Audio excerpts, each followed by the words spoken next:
Good morning and welcome to the finals day for the Jarden Open Mixed Pairs here at the lovely Howick Bowling Club. In the commentary with me today is Brendan Walton. My name is Simon Poppleton. We were bringing you quarterfinal, semi-final and final action during the day. As you can see, it's a beautiful day here in Howick. We have a quarterfinal matchup for you today. Here's the quarterfinal matchups, Brendan. Yeah, so today on TV Rink we'll see Steve Hoeft and Keiko Kurohara from Takapuna Club playing Alex Reid and Jenny Stockford from the Point Chevalier Club. On the other rinks across the green, you see there we've got Linda Ralph and Rob Ashton from Carlton Cornwall playing Kevin Dixon, Leslie McClendon, Royal Oak. Paul and Estelle Hickey, the composite side from Howick/Carlton, playing Jane Field and Dean Edge from St Heliers. And then finally, Mike Galloway and Lisa Prideaux, our defending champions, playing Lee Warburton and Keitha Heta from Homai Bowling Club in Counties Manukau.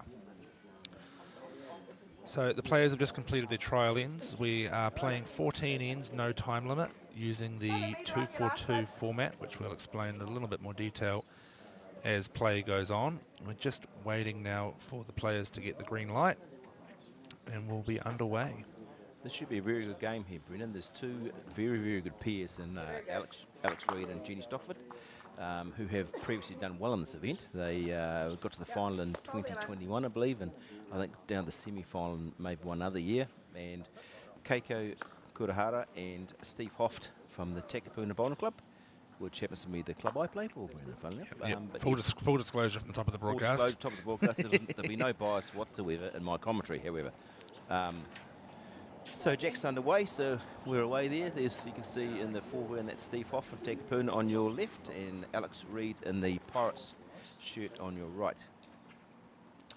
And just to make things a little bit easier for the viewers, we do have stickers on all the bowls. So the Takapuna side will have yellow stickers and the Point Chevalier side will have a purpley pink coloured sticker on their bowl as well. However, all these players have pretty distinctive coloured bowls, particularly Alex. So it'll be pretty quick to, you'll be pretty quick to learn whose bowls are whose. We have Keiko's bowls are pink and Steve Hoft's bowls are blue. So, and then we'll take Jenny's. Is that a blue or green? Oh, it's a power colour. Power? Yeah. Aquamarine? Yeah. And then Alex has got literally a rainbow. Exactly. Well, these greens here at Howick are traditionally very, very good and very, very fast. So we should see some good bowls, good standard bowls. Should be no excuses for you can stay there if you like, but I don't only mind if the wind gets up, I think. Yeah, so interestingly, having conversations with Paul Hickey, the greenkeeper here at Howick Bowling Club over the past sort of 3 or 4 days, a conscious decision has been made by the greens team here at Howick to actually slow the greens down a little bit. So quite uncharacteristic, I think, people's expectations playing here at Howick. Obviously the wind, we had up to like 75 km/h gusts on Friday, which made conditions very, very challenging. So thankfully the greens team have been onto that and they've responded accordingly just to make it a little bit easier on the players, and hopefully we'll get some better quality bowls. But as you say, the wind today is not quite as strong as it has been. It's a good quality start from both leads here. Keiko's obviously got one not as good, but 3 very good bowls within a metre, so both will be happy with the start. So the format of the 2-4-2, Brendan, obviously is you start off with one of the pairs starting up one end and playing 2 of their bowls, and they'll swap over, and the other part of the pair will play the next 4 shots, and then the players will swap again, and the lead will play from the end will play the last 2 bowls, and then the rotation will be swapped for the next end. So it's actually quite a challenging format. Yeah, I really enjoy this format. I think a lot of people probably don't appreciate that it's actually a fours game. You're playing 8 bowls per team as you do in fours, so you have your lead bowls, you have your 2 and 3 in the middle, and then you've got your skip at the end. So you can't treat it like a traditional pairs game.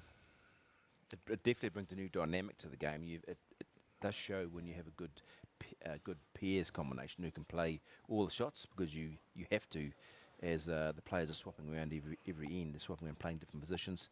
So it's crucial to have a pair that can, I suppose, able to multitask in their shots, not just be a lead, purely lead, and not just purely a skip. Yeah, definitely. You tend to see particularly in this higher level, and at National Somerset, Somerset Nationals as well. The mixed pairs that do very well are the ones that probably both skips or players skips or generally in that singles spot, because you do have to be so versatile in your shot play. And it does tend to be quite an aggressive game as well. Plus, of course, you get the contrast of the male style of play and the female style of play on display. So Alex played a good shot with his first bowl, and it sort of nudged Jenny's bowl in for shot. Steve's just a little bit big, but no harm there. You say he's got 4 bowls. This group has now got 4 bowls to play in a row. So if you can correct your first or second shot from the plenty of time to correct with your four bowls. So Alex has had quite a good run of late in the Auckland events. Semi-finalist in the pairs and fours, I think.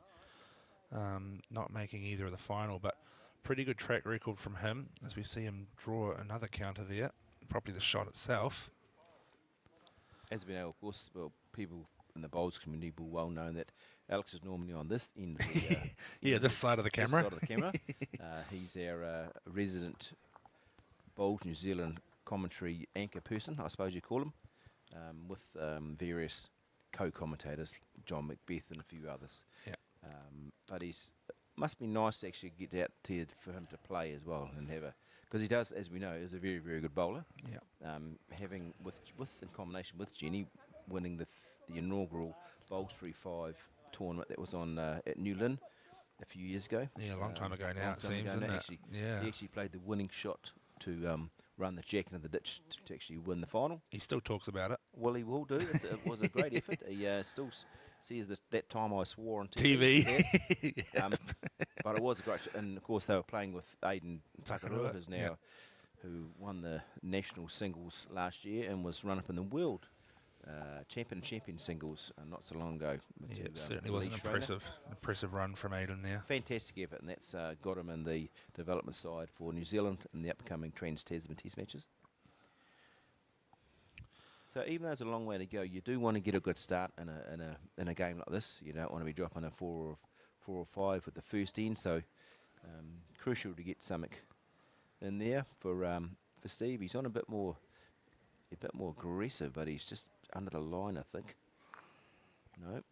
Yeah, it can certainly get away from you a game of 2-4-2, especially when you have got 8 bowls in play. Yes. Have seen a few 7s dropped throughout the weekend. So the Point Chef team holding 3 at the stage with Alex's last bowl.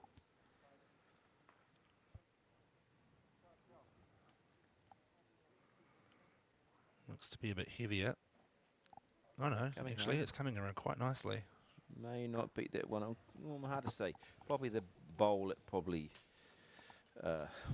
o'clock of Keiko's is a 4th shot, the pink bowl. So, but plenty of room there for Keiko. She's that's probably her probably best shot as the draw. So she can plenty of room for her to draw and then rest on that bowl of Jenny's or sit it through. Give it a chance, of course.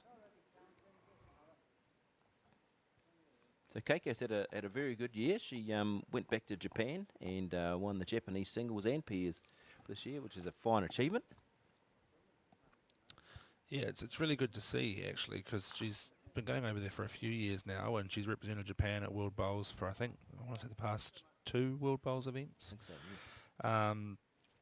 Yeah, so it's really cool to have that kind of international flavour and here in Auckland, and obviously with the recent Oceania Challenge and the Pacifica Nations and a few different people representing different countries that are all based here out of Auckland.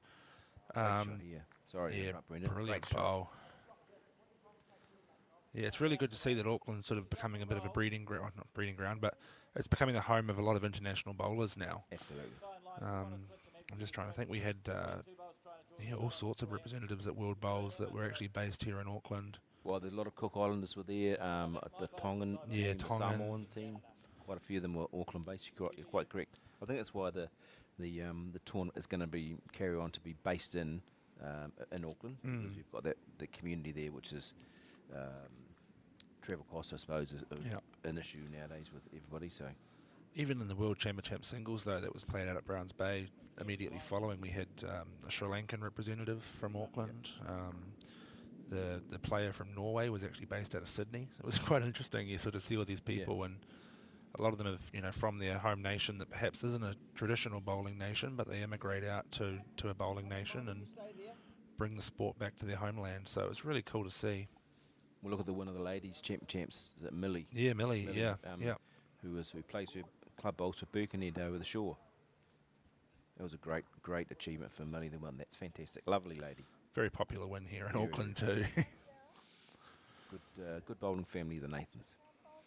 On a good line again here, Keiko. Yeah, not badly down again. Might not quite be there, but still, she's played the good one. So Jenny just be looking the same thing, just trying to draw around the front bowl of Keiko's. One down's no damage in the scheme of things. Yeah, you don't want to get too carried away too early. You'll certainly see a characteristic of Alex's game is that indoor Great background. effort here. What a shot!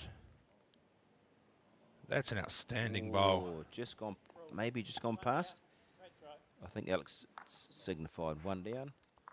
I'm not sure. He had his back to us. Yeah. No, he's picked the jack up. Nope, he's handing it over, so it will be one. After one end, Takapuna have the one-shot lead over the Point Chef team. A great bowl there from Keiko when she was 3 down. There's a replay of the shot, I would think. No. Just a replay. Just a replay. Big thank you to the boys from WSL today for the coverage. I'm sure we'll get some great coverage from these guys. Good bunch of fellas upstairs here with us. Yeah, should be an enjoyable day. So as opposed to last end, Brendan, when Keiko and Jenny went first, now Steve and Alex go first, and they play the first 2 bowls. Yeah, so generally you tend to see this boys play the boys, women play the women. I personally prefer to play the ladies, I think. Isn't it bizarre? You just assume, don't you? You go, yeah. People just assume that the man will play against the man, the woman play against the woman. Where there's nothing in the rules. There's no written law to say you have to play who, do you? No, I mean, what am I trying to say here? I think the teams that actually play the mixed gender introduce a different dynamic. And I mean, I look at it from the point of view that if I could just, pick on myself for a minute, I'm quite an intimidating presence on the green. Not so much in bowls ability, just in stature. I think you're 6'18". Just in stature. And that can have an impact on the game. And it also changes the way that people play as well. Ladies tend to not have those big aggressive shots, so to be able to play those shots against an opposition that probably isn't going to play them back just changes up the tactics a little bit. As we see some pretty good opening bowls there from Hoeft. You see how wide that came back from a long way, Brendan, didn't it? So the green's obviously still playing really nicely. Oh, look, this Howick green, it's pure starweed and it always turns very, very well. You see the sun there shining off how smooth that surface is. Definitely a bit narrower Alex's line than Steve's. It's worked for him though. Yep. So Alex plays with the Aero Optima, a size 3.5, I think they are. Yes, I think so, yep. And Hoeft plays with a size 4 Taylor SR.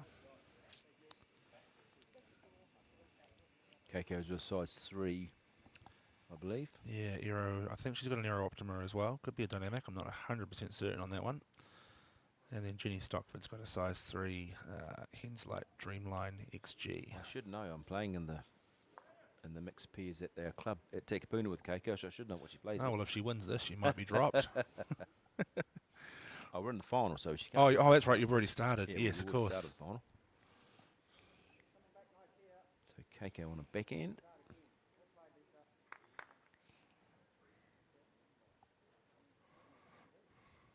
Just going to be going over. Now, the length of ends also can be quite crucial in this sort of game too, can't it, Brendan? Because there might be one team is happy playing a shorter length. A lot of players will bring the mat up and try and change the length, upset the rhythm of the opposition. I always like to give yourself a bit more room and bring the mat up a little bit and just play sort of a 3/4 length. But it just depends what's working for you and what's working, or what works against your opposition, I suppose. Yeah, and I think knowing these players, as I do, having played them a few times, I think Alex tends to favour that sort of shorter length. He likes to be able to manipulate heads a little bit. Good shot from Jenny. Play those rattling bowls, whereas I think Steve and Keiko will probably opt for the long, despite them throwing a sort of short jack here. I think as the game progresses, they'll probably look to move to that longer length and really rely on the draw and let the bowls do the work. Great track coming in again. Fair effort here from Keiko. Oh, not quite, but a good second. I think if you're Jenny now, you're really just trying to cover that line at the back. Don't worry too much about drawing second shot at this point.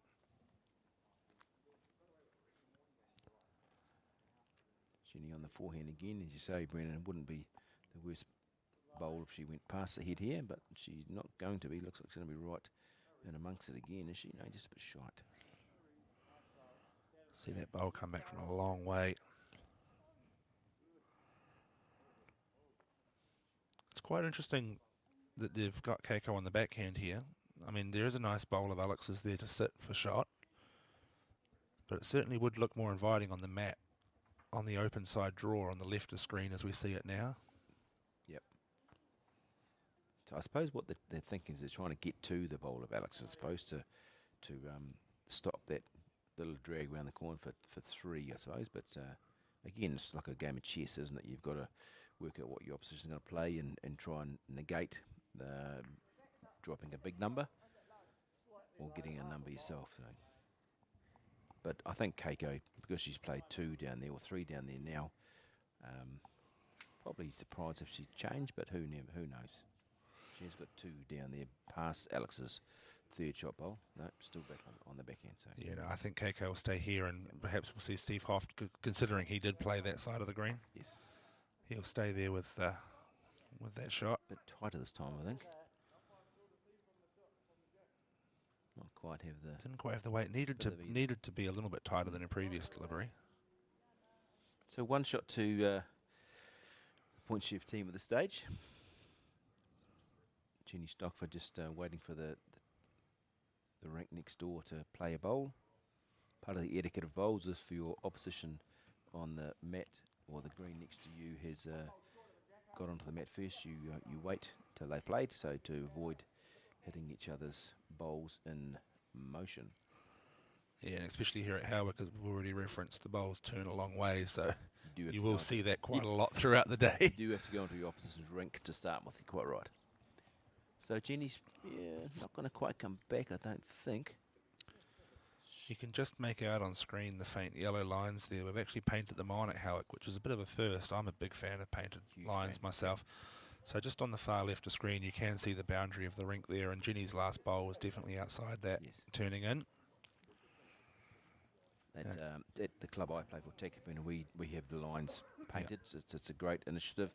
That just means it takes any issues out. You can actually tell if the bowl's in or out.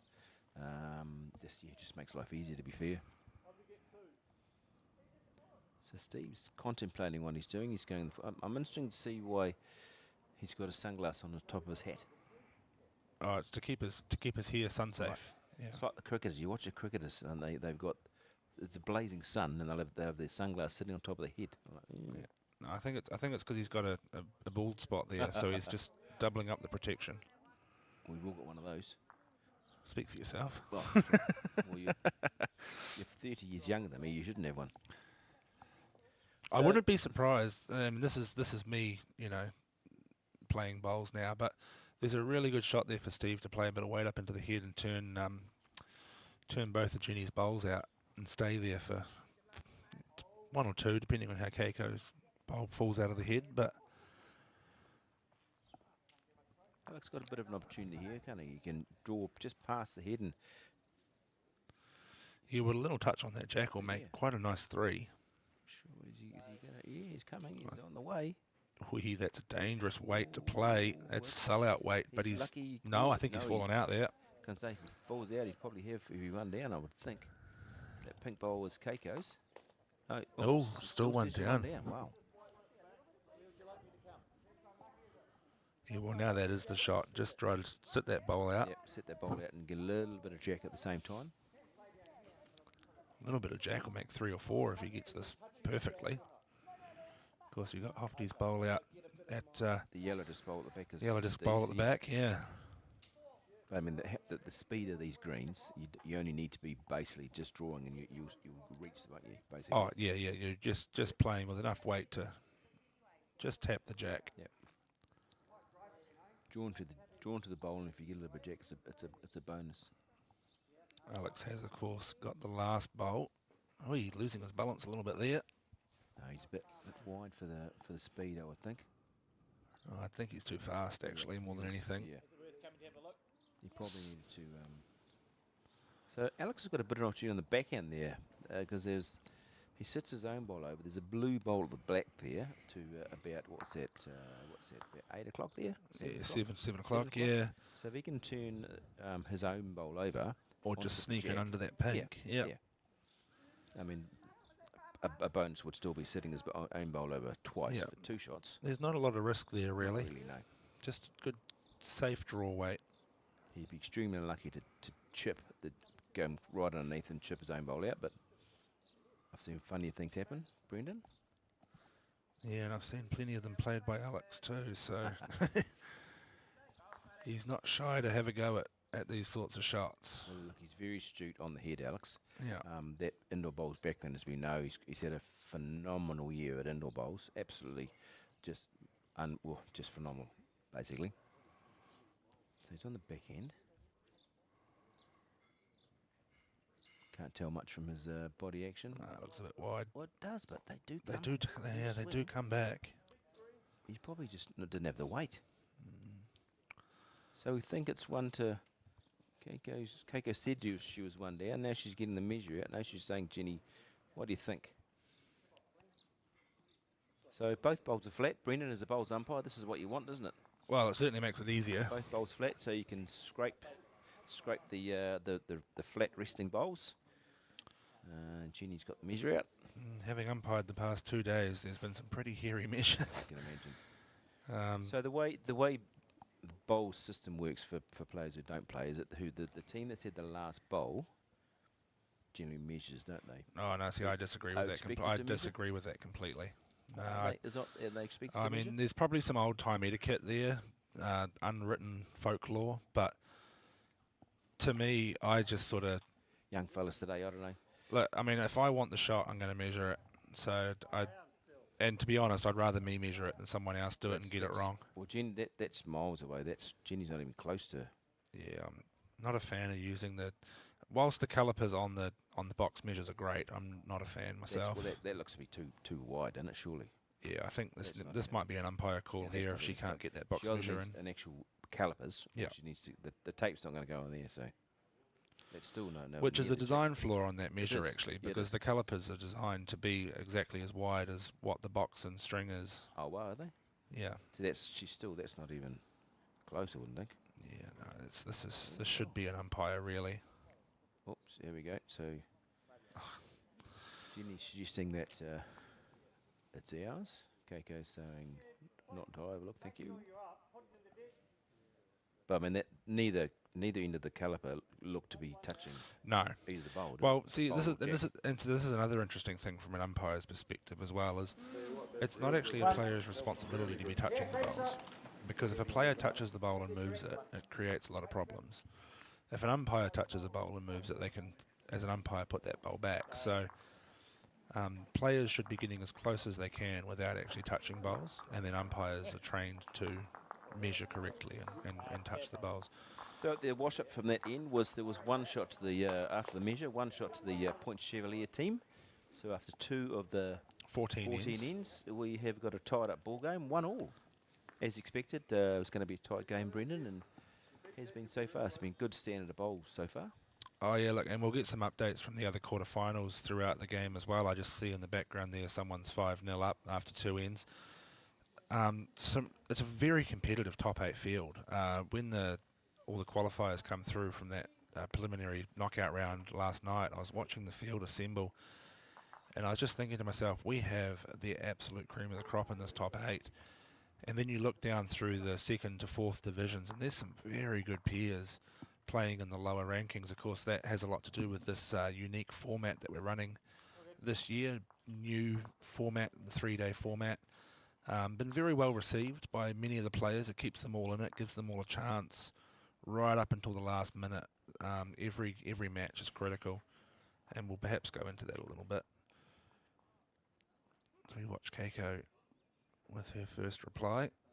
Yes, well, I was speaking to well-renowned North Harbour representative Bart Robertson, who's playing with New Zealand representative Liam Polston, and they were in Division 3. Yeah, After section play. So that just shows you how tough it is to make yourself to into Division 1. Oh, I mean, to be fair, the section that Leanne and Bart came out of was an absolute death section. I'll just bring it up on my screen and I'll run through that section because that was incredible. Bit of a looser start from the ladies this end. This is their first team when they led. They were all over it, so a bit looser, but still plenty of time. So section 7 had Leanne and Bart, as you mentioned. Jane Field and Dean Edge were the top qualifiers in that section from St Heliers. Nick Thompson of Mount Albert Bowling Club, Judy Smith of Manly, very strong side. Very strong. Martin Dixon and Claire Tawaru, sorry, I've said that wrong. Tawaru of Royal Oak, again, very strong combination. And then Marissa Poser and Mike Bradshaw, another very prominent bowlers in Auckland. So that was an absolute killer section. So very tightly contested, and surprisingly enough, once they got through that section round knockout, all of those teams from that section won their elimination round last night. So it speaks to the quality of that section.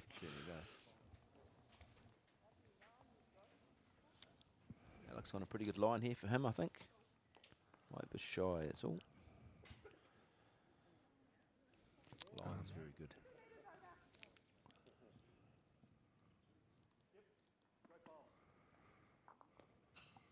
So Steve Hoeft, he's got 4 Auckland Centre titles. Steve, he's actually just recently, last year, moved over to play in North Harbour, playing in the club that I'm at, Takapuna.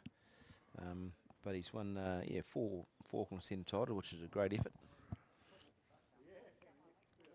Am I right in thinking he was previously out of Point Chevalier as well? He was. Yeah, correct. yeah. He was. Yes, he did play at a Point Chev. He would have played a bit of bowls with Alex and Jenny, I'd imagine, over the years. He was there for quite a number of years, I think. Builder by trade.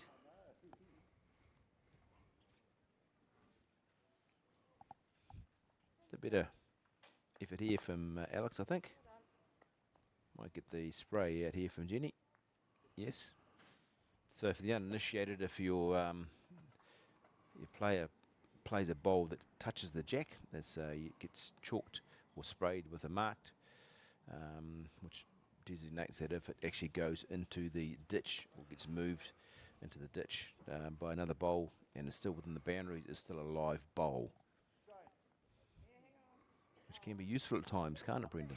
Yeah, definitely. And as the game goes on, we've talked about Alex's indoor background and manipulating heads, so those touches will become critical, especially when the aggression starts coming out, more so in the later stages of this game. Hoefty's got a pretty good aggressive game as well. He likes to have a bit of a poke. He's more of a prober than a prober. Yeah, that's probably a better word. Driver, yeah. Yes, he's happy to be in amongst it though. Alex on the backhand again. Looks on a little on the high side, but here it comes. He won't be too concerned if he's over in between the two by the pink and the blue bowls of Steve and Keiko. So still a nice little sit. Plenty of options there for Hoeft. As long as he's in amongst it, he can sit the jack, sit the bowl. Yeah, I just brought up the road to the finals so far, and just reminiscing on the start that Alex and Jenny had to this tournament on Friday morning. They played Lindsay Gilmore and Judy Farkash, another North Harbour composite side. Oh no, they're both members of Takapuna, aren't they? No, the composite side. Neither. Alex and Jenny, I was umpiring on that green, and I believe they were something like 10-0 up, and as it so happened, dropped a 4 and a 3 in the final 2 ends to lose the game 13-11. And as anyone who knows Alex will know, he was very enthusiastic about about the game. Yes. Well, I mean, I actually spoke to Alex beforehand to get a bit of info, and I know you won't mind us saying that in the final in 2021, they were 18-3 up, playing with Jenny against Gary Banks and Wendy Jensen from Takapuna, funnily enough, and they lost. Yeah. So things can turn around very quickly in a 2-4-2 pairs, because you have 8 shots that you can get on one end. So you can get a 6 and a 7 quite easily, especially on a fast green where you are punished if you don't take your green and you don't give it a chance. So he's got a bit of a redemption in the mind, I think Alex has here. Yeah, well, I mean, after that they've gone on through the rest of the tournament undefeated. Paul Naser and Lindley Pritchard from Kohimarama, big win over them. Close game against Simon Gow and Sue Carroll of Howick. 18-14 victory over David Ball and Liz Badenhurst of Carlton Cornwall, another pretty strong side there. Les Brown and Claire Orr, they were top qualifiers after day one. They got beaten on Saturday morning by Alex and Jenny, or Saturday afternoon, sorry. And then played Philip Chisholm and Colleen Rice, who are another very strong North Harbour pairing. They actually gave them an 18-5 dousing in the elimination round yesterday afternoon. So, yeah, certainly after that little early morning upset Friday, they've come back, and Jenny's with another outstanding shot here. So, look, it's three, possibly 4 here at this stage. I think that bowl at about 8:30 might even count as well. So, Keiko, 2 bowls here to rectify the situation. She did this on the first end, didn't she, Brendan? She played a scorcher when they were 3 down. She's definitely got a bit of weight up here, but it might be a little bit on the tight side, is she? Yeah, she just needs to get the right kind of rub off that front. No, she's going to land it square. That's not ideal. Not ideal. Alex as well. So, maybe, well, definitely 3, maybe 4. It's just that green, isn't it, Brendan? You just got to sort of tell yourself. Oh, it's so critical. You've just got to be out. You've got to throw it out. You have to let your bowl do the work. And you see here it's just turning in so nicely. Beautiful bowls from Jenny Stockford. So, minimum 4 at this stage, from 4 down from Keiko. So this is quite a big bowl here. No reaction visually from that bowl. Well, then she's a bit big both. A bit wide and a bit heavy, unfortunately. Yeah, a bit of an overcorrection. This is one of my big mantras in bowls, is just patience. I think that's a 4. Yep, so that's the signal from Alex. That's the 4. That's the boundary signal from Alex. So that's 4 shots to the Point Chevalier team. So after 3 ends, it's 5-1 to Point Chev over Takapuna.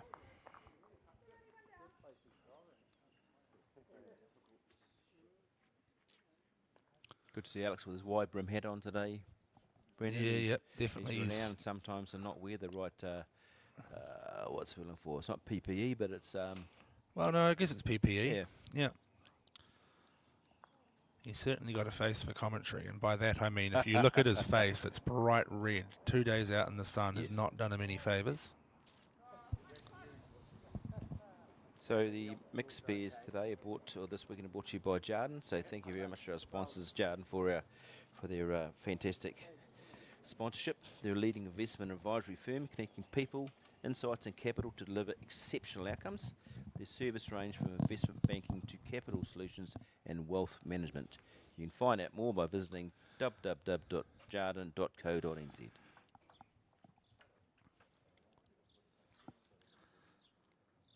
So hot off the back of that 4, looking to put some momentum on in this game now. Alex will be wanting a very good start here. And that's a very, very tidy start. Yeah, not too much wrong with that. You can't get too wound up on drawing touches all the time. Putting bowls in good areas is just as important. So this must be, because it's just out of a camera reach, must be close to the 2 metre mark, is it? Yeah, I would say it's a slightly longer end. Definitely longer than they have been playing.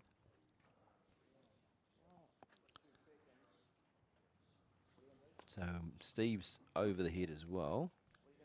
So it's just gone into camera shot. Not sure where we've gone there, but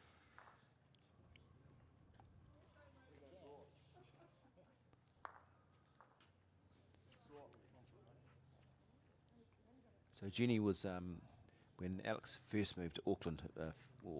Must have been 8 or 9 years ago. Jenny was 15, actually, 16. Actually, Jenny was Alex's landlord. Yes, yes. Quite a period of time. Yep. I remember I come up to Auckland a couple of times for various things and ended up sleeping on the couch as well. Good shot from Alex here. That's very good. Yeah, great You'll correction. take that every day of the week, won't you? That was probably my first solo experience in Auckland. I was following Alex from wherever I was to the bowling club out in Henderson there.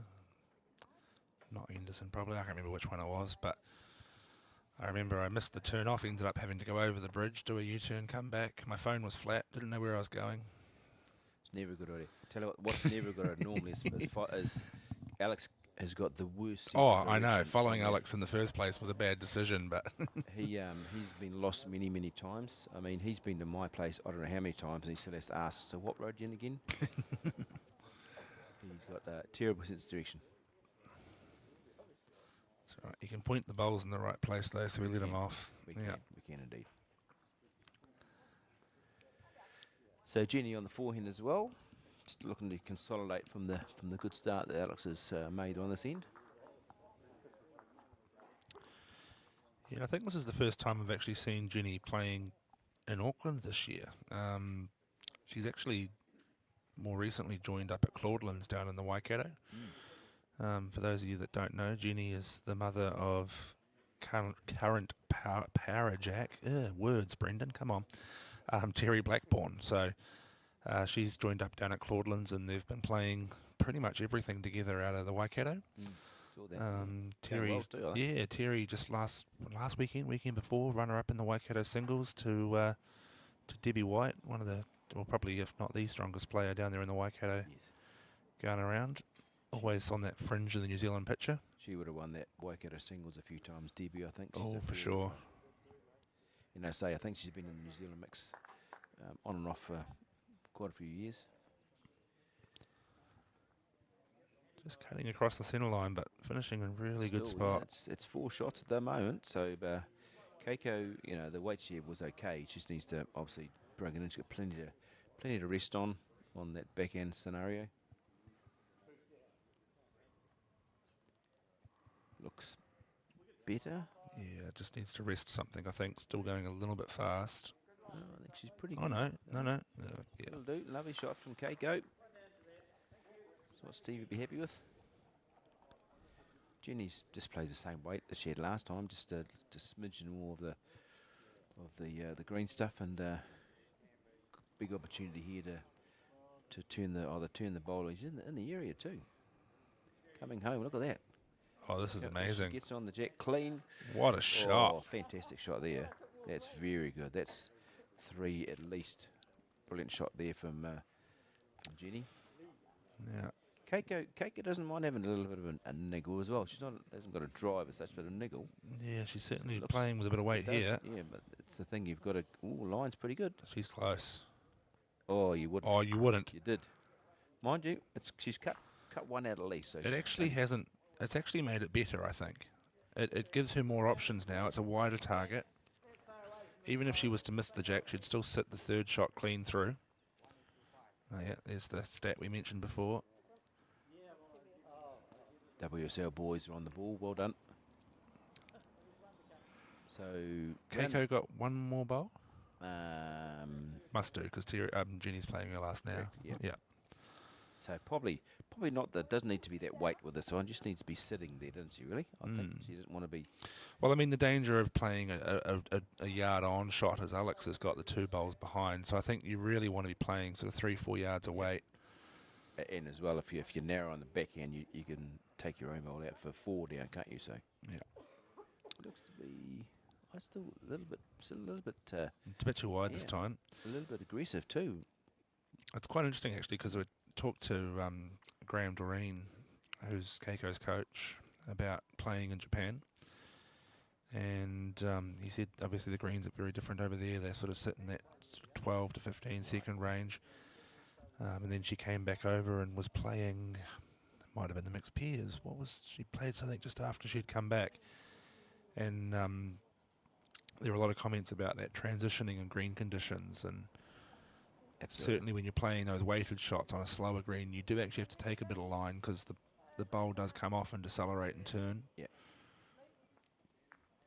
But that was, for me, that's a bit of that last one. Oh, yeah, no, it was probably a little bit too wide to be a... Well, a bit quick, I think. I'd say Yeah. she probably they've needed another bowl on the head, really, I would have thought. So, you know, as I say, she missed completely, got nothing. If you underneath, she could have taken her own bowl out and been 5 down. So, Yeah, I think if you're Alex here, you just cover the back because...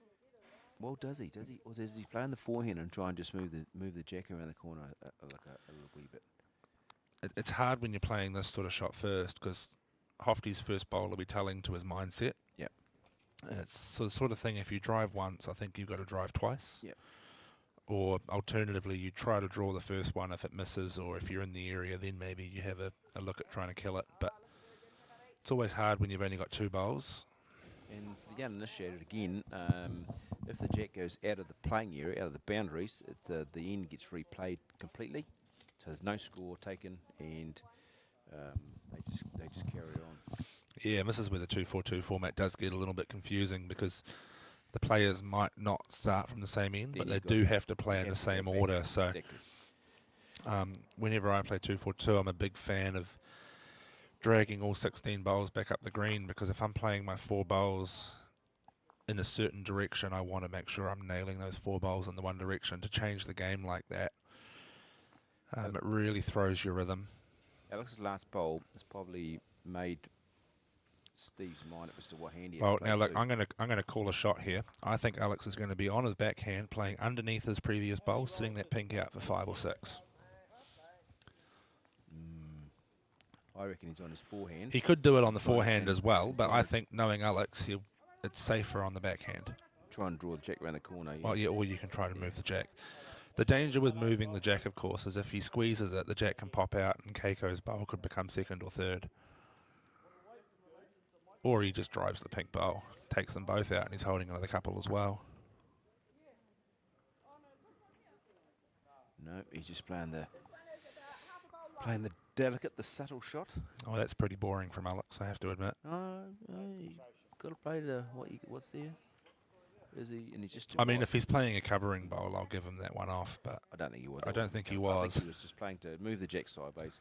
Anything to the right of the screen, as you see, he was getting a big number. So, look, Hoefty's only 2 down here, so I think that's probably a good result, to be fair, if he only remains 2 down. I didn't like it. I think that was dangerous weight too. I reckon that was really dangerous weight. Two shots. I think that's a good 2, to be fair. A happy 2 down from Steve's perspective, I think, because that was a very dangerous end there. They could have dropped a big number there. Oh yeah, definitely could have been a lot worse. Again, if Alex was brave and played that pink bowl out, like I know he can. So after 4 of the 14 ends, it's 7-1 to the team from Takapuna. Sorry, the team from wishful thinking. Sorry, the team from Point Chev over the Takapuna combination. There's that biased commentary again. Totally unbiased, thank you. So the man with the red shoes has straightened the jack up.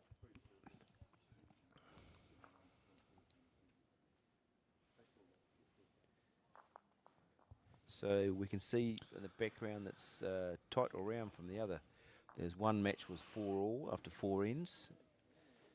The game next to this game is, who's that, Brenda? Great start from Jenny. I was just going to bring up the spreadsheet. We have a man on the ground today, so it's 5-3, and then 4-all the next 2 games. yeah. it's So tight. Linda Ralph and Rob Ashton are currently trailing Kevin Dixon and Leslie McClendon. The score there 3-5, as you mentioned. On rank 3, Paul and Estelle Hickey all square with Jane Field and Dean Edge, 4-all after 4. Mike Galloway and Lisa Prideaux playing Lee Warburton and Keith Ahita, they're 2-all after 4. Wow. So very close games all round. Interestingly, though, when you look across the 8 quarterfinalists, you've got 1, 2, 3. Well, 3 of them are actually partners or husband and wife. Okay. Linda and Rob, Paul and Estelle, and then Jane and Dean. So good to see the couples getting out there and having success. Just under from Keiko, but going to be handy-ish. Yeah, in a good area there. You do quite often find, isn't with this indoor outdoor bowls, that quite often the couples don't gel that often. Well, no, you quite often hear mixed pairs be nicknamed the divorce pairs. Yes. So I'm not playing with you again. That's it. So as you can see in the background, a beautiful day here at Howick. Not a hardly a cloud on the sky. Yeah, it's certainly a nice change of pace. We had, as I say, terrible weather on Friday. Well, it never rained, but very, very windy, 75km/h gusts. And anyone who's ever been to Howick on the hillside here at Cockle Bay will know that it's probably one of the most exposed bowling clubs in the country, particularly down the bottom on that sea green. It gets very windy. Some of the bowls start coming backwards towards you like boomerangs.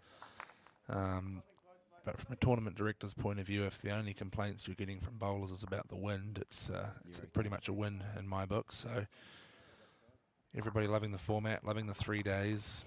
We've actually got an Australian team in the field, which I didn't actually realise until yesterday. And they've qualified in second division. They're down there on the sea green, I think, today.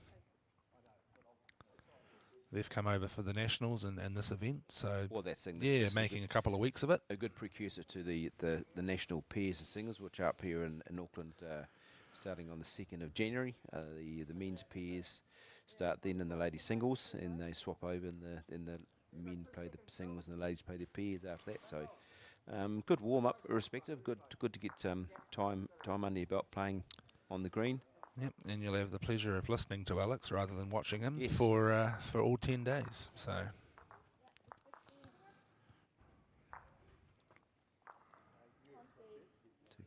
Keiko's just a little bit in our headlights. yeah, it's a pretty good bowl there from Hoeft. They needed that. They did need that because they've got the last 2 ends. They've pretty much been dominated by the point Chev team. They've had been probably lucky, as we said, to only drop a couple on the previous end. The point Chev team definitely have the better of the ends so far. Looks to be coming pretty well here. He's just trying to sit Jenny's bowl through or sit Steve out. Oh, a bit unlucky. He's probably one down now because he's actually opened up the backhand now for Steve to come through there, you would think, because he's got the bowl at the back.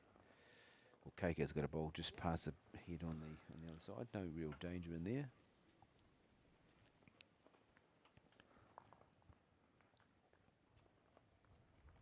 You can see the breeze getting up in the background there now, Brendan.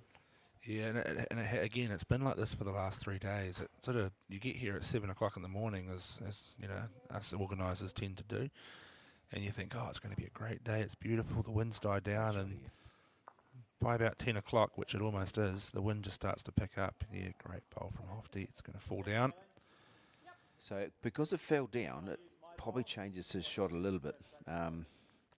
Alex might be through that split trying to kill it, perhaps. Yeah, I wouldn't be surprised if we see quite an aggressive weight from Alex trying to kill this. Alex has got the bowl just at the bottom frame at 6 o'clock. Yeah, big weight from Alex. Oh, you can go bigger than that, to be fair, but it's... Might slightly get the front one, just got a wee edge off the front one. It's probably about 80% for Alex, I think. You can go a little bit quicker than that. So looking at where the head as it sits, I mean, they've got one. It's going to kill if Alex gets the tail end of that bowl or the split through the two blues, it'll go at the side of the head to the left as we look at it.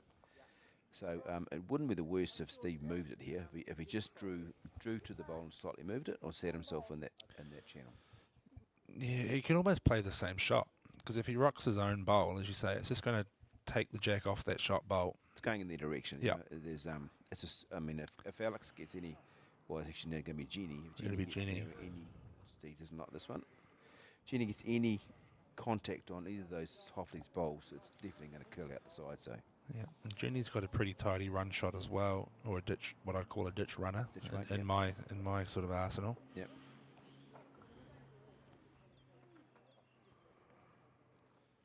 See the Bowls Auckland flag down the far end of the green there. 10 to 10. Yeah, the clock's accurate. That's always a bonus. Great scenes here at the Howick Bowling Club. Beautiful grounds. 5 greens, 3 naturals down the right-hand side of the bank as we see it. There we go. As you can see, that the middle one's obviously the B green, and the far furthest one away is the C green. They're all beautiful greens. They're all run really, really lovely. And then up behind there we have the 2 artificial surfaces as well. So probably one of the largest bowling clubs in the country. Jenny on the run. Big weight. Any result here is going to be good. You take one out. Does narrow down her options though, doesn't it? She hasn't got that edge off the other bowl now. So yeah, I mean, to be fair though, if she does hit her own, statistically speaking, she's going to get the shot bowl as well. You'd be very, very unlucky to take your own bowl out clean there. The danger, of course, being if she uses her own bowl first, it's going to have less impact on the shot bowl, and she's probably going to be 2 down. The jack will move in between Keiko's 2 pink bowls there on the left of screen. yeah, she can't, because she can't be playing. Just, Yeah. so the dead weight's no good because she'll drop be 2 down. So. Yeah, no, she's got to hit this hard and square. Yep. Going again. Oh, he's going to catch the inside. Oh, here off we the go. pink. Here we go. No. Ooh. It's the old anything can happen scenario. Got one, and I think Hoefty's saying put it in your pocket. Bring it up with you. Well, Yep. that's interesting. That I mean, yes, it's hard to draw a shot, but plenty of opportunity there. Well, I think once Jenny taken out that wing bowl of Keiko's, maybe there's more danger out there. So if you're a bit heavy, kill it, and you're holding one. So after 5 of 14 ends, it's 7-2 to the point Chev team over the Takapuna team. Here's Hoefty's great shot there. That was the winning bowl at the end. That'll give them some confidence too. You know, they'd been a bit scratchy the last couple of ends, so just to get another end on the board's great. Good for the momentum. So Steve's taken the mat right back. That'll be pretty much bang on the 2 metre mark by the looks of it. Look at the mat. Yeah, yeah. And you can just see the tee there at the bottom of frame. So this is pretty much we're playing midweek stuff. Yeah, we're playing for a pack of sausages now. Midweek bowls, we always say. No, I like this. It's a change. They needed to change the game. Absolutely. And it's the right decision. We joke about it being a midweek length, but it is the right decision in the context of the game. Well, it's more of a challenge. The further up you're going, the bigger distance, the harder you've got to concentrate both on your green and your weight, don't you? So yeah, and we did say at the top of the broadcast that this is probably going to be the length that the Takapuna side will probably go to. Oh, because they're older. That's not what I said. I'm joking. No, I just feel like Alex's game and his head style suits the shorter end. Yes. And Hoefty, knowing Alex very well as a player, will know that too. Yep. As we see a visitor from the next rink. We do see a visitor that might struggle to come back in its own rink. Trying to draw a shot on rink 1.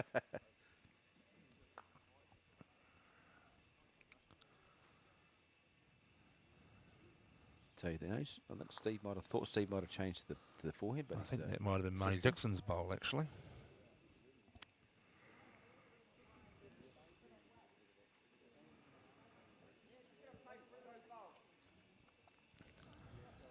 Keiko likes it.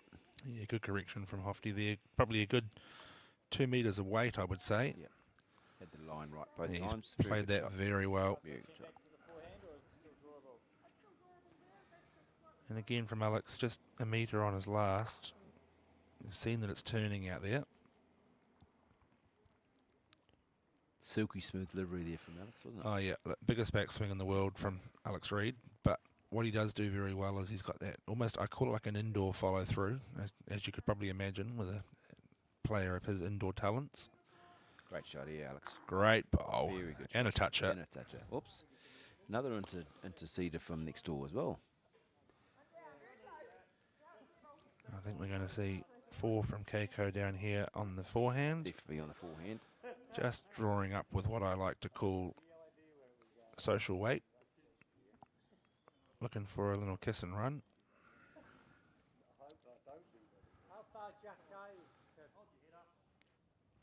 See Lee Warburton there in the background, stalking his bowls as always. Brilliant game yesterday afternoon in the elimination round. Coming out of section 2 was Lee and Keitha, and they played Trish Crute and Sean Goldsberry, which very strong pairing. Trish has won this a couple of times with various different partners. Neil Fisher, I think, a couple of times. Sean, obviously, very much up and coming, plays premier bowls out of Gisborne, but lives in North Harbour, originally from the East Coast. Yeah, and those guys had a brilliant run through section play, and then were somewhat upset, I think, by the Homai side yesterday afternoon. It was certainly an exciting game to watch. Interesting shot from Keiko with the first one. You really need to, rather than be running it straight away, you need to be like that bowl. Where Jenny's gone, it's probably where you'd want to have another ball handy. Yeah, I mean, yes, you've got second shot, yeah. But if you're going to hit the target, you're going to lose your second shot as well. So you're quite right, Simon. You do need a third shot, I think, first. And you see that the green's just cutting away. You've got to, if you're going to play that sort of shot, you've got to play it hard or be very positive. This kind of what I like to call a hybrid draw run in between shot just never really works, particularly not on Starweed greens at the best of times, but never here at Howick. Again, that second bowl of Keiko it was weighted. It was heavier than a draw, so probably really Hoeft needs to call back to say, hey, let's get another bowl somewhere close, give ourselves an option, because as you said, the way Alex plays, she really wants any opportunity. Yeah, she really wants to be just drawing a bowl out as wide as possible, finishing at sort of 7, 8 o'clock. Yeah, that's the right idea, but the execution perhaps not quite, not quite there. Yeah, that one I think might have got away. I mean that red bowl on the neighbouring rink's probably a good sighter just to draw in. You say sometimes even if one land's a good result, you need to negate the chance of your opposition scoring a big number. And at the moment, there's opportunities for the Point Chev team to sit that bowl of Steve's through for a number. But yeah, and that's going to make it a little bit harder now too, because it just gets it's not in the way, but it does just get in your eye as a player trying to draw around a short bowl. Well, from there, 25, 30 metres away, that will be in your eye. Oh, look, I spy with my little eye the Bowls Auckland patron, Mr. Kevin Hickland, hiding there in the background. Again, decent weights. You might get... a better effort, I think. Yeah. Weight was better that time. But definitely Point Chev have had the better of this end, for sure. Yeah, I mean, Point Chev now at this point, I think, are in cruise control. They'll be scoring 1 this end, and I think already at this stage, I think they know they're scoring 1. It's going to take an absolutely outstanding bowl from Hoeft to change that.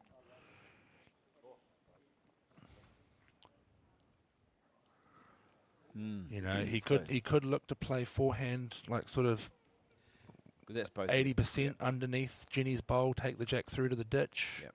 But again, you risk hitting Alex's bowl square, losing your second shot. So if you look as we're looking now, if you hit the rainbow bowl on the right hand side of it, out to the left where the jack's going is all the it's all against. Yeah, you've really got to get the jack and only the jack, and the jack will go through to the ditch clean how it's sitting. Yeah, this is pretty much so either all or nothing shot or draw. Yeah, I mean, as I say, you go 1 down or you be brave. So there's plenty of time. They're only playing their 15th of 14, so 8 more ends after this. So that's good. He's just trying to draw. No time limit. I certainly felt the effects of that. I was here for 14 hours yesterday. And then I was back bright and early this morning, and they offered me an airbed. That's a really good home. That's very good. It might take away that jack in the ditch option, but at least it gives them something if the jack springs out to the left. Well, tell you what, too, it does, Brendan. It gives them a shot on the backhand, doesn't it, to draw to that bowl. Yeah. And they're just trying to draw the jack around the corner. So he has opened up another avenue for a scoring possibility. So there's no, on the back end, there's no real danger. It was exposed, that bowl, but depends what he wants to do. Wow, I was going to say he almost hit that little hole there as well. Yeah, I'd really like to see Hoeft play through that port there at 12 o'clock, get down to the jack. You have to wait a while, Brendan. It's only 9:59. Oh, God. He's a grandfather for the 4th time, so his dad jokes are now fresh as ever. Seriously. Fresh as ever. I'm Papa Poppy, thank you, not Greg. Papa Poppy, sorry. Thank you. So Hoft just on the draw by the looks of it. Yeah, again, I think that says to me that Steve's quite content going one down. Yep, He's not looking to chase the shots. Well, Alex can safety, because if he pinches it, he pinch it back to that one of Jenny's, you would think. Be a pretty good shot, though. Yeah. Wouldn't think he's trying too hard here. He's stalking it, but he's putting on a show for the cameras.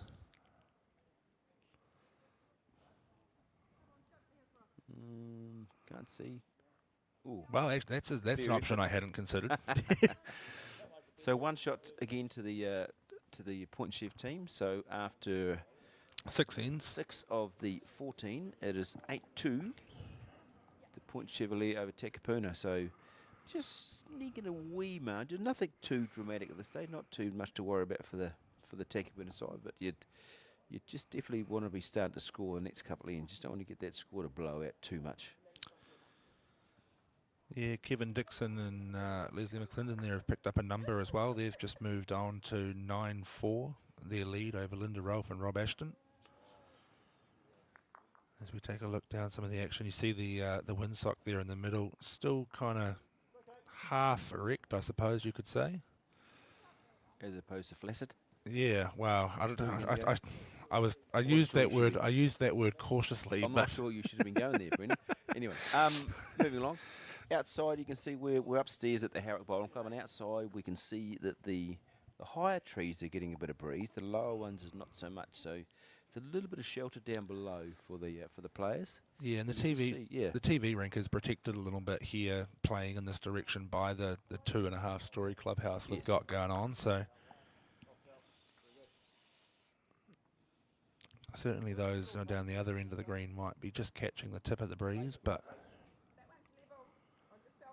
equally the B green tends to be a bit protected by the greenkeeper's shed in the middle, whereas the C green down the bottom, you'll see in that wide shot, has the community hall on the right hand side as you'd see it on camera, which creates a little bit of a wind tunnel down the hill here.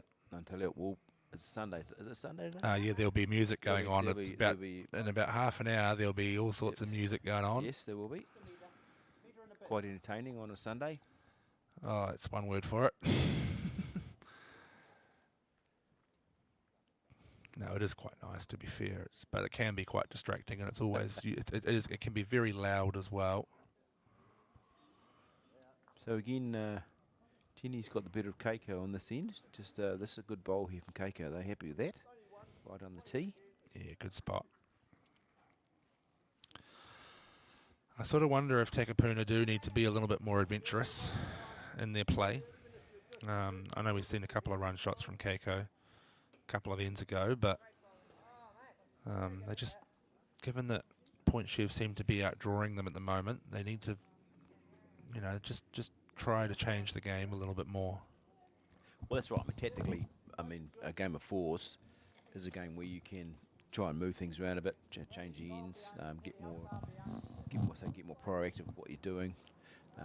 It's sort of double-edged sword, isn't it, really, Brendan? Because if you do try it, and especially on the big swinging greens, if you're missing, you're missing by a long way. If you're playing, like we saw last in, Keiko had 3 sort of weighted shots, didn't she, on that bowl, and her bowls unfortunately didn't win for Steve. Yeah, and it is I don't want to say it's a draw drive green, because you can play that sort of yard to 2 yards on very, very comfortably on the surface, but it's those in-between shots that players get in their heads that think, oh, I can aim for this, but if it swings, I get this. Because you inevitably end up playing narrow, and you just lose your bowls. So if you're going to lose your bowls, you might as well have a proper go. Yeah, I think you're probably pretty close to the draw drive. Yeah. So those half shots are pretty hard to play. So Steve had good weight last time, just didn't quite have that have the green he was after.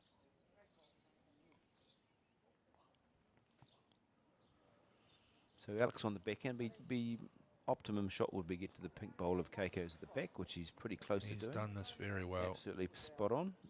So just out of counting, I would say there. Just tucked him behind, but so A1 position. Same line for Steve, just either sneak inside or outside of his own bowl.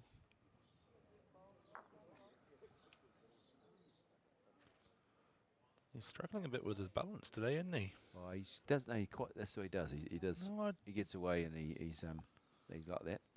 He's close here. Never seen him sort of stutter like that though. A lot of body mechanics working.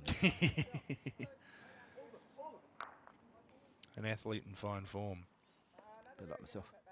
Well, not in fine form, but I'm an athlete. Yeah, athlete. Yeah. There's one word for it. Oh, here's the Bowls Auckland crew turning up behind us. The wonderful Roz and Michael. Oh, Alex, that's not your best one. Blocker.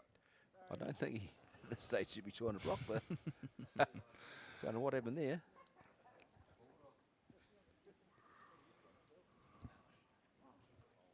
So Hoeft again on the forehand.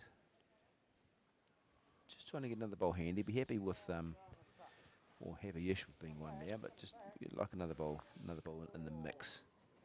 Yeah, heavy this time. Depends what he swings onto. Yeah. Oh no, he's not.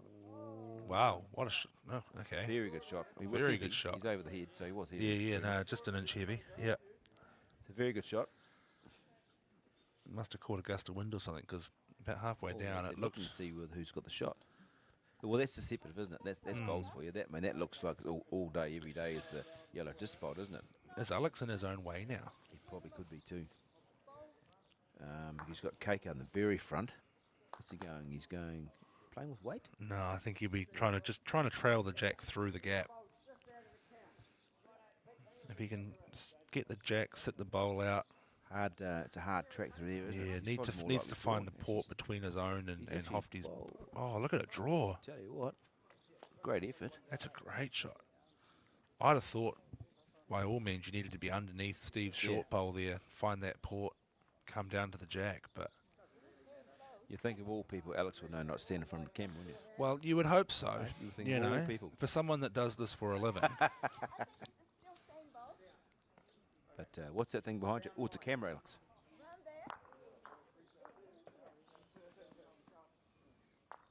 So Hoeft on the forehand. He'd be trying to just probably get another ball handy somewhere.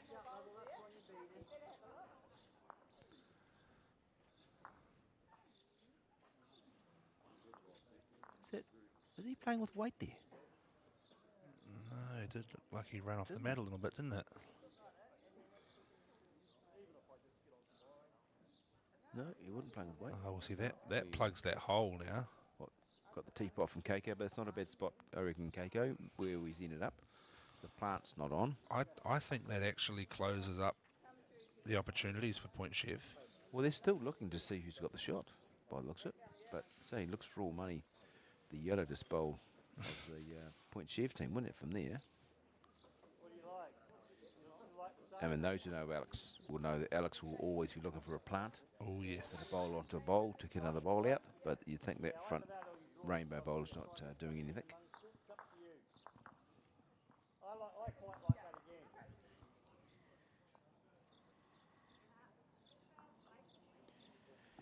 So interesting to see what Jenny, whether she's going to just try and just to draw around the outside of that front stuff and get another bowl in there, because we saw the way Alex's drew in there. Definitely. No, it doesn't have to wait.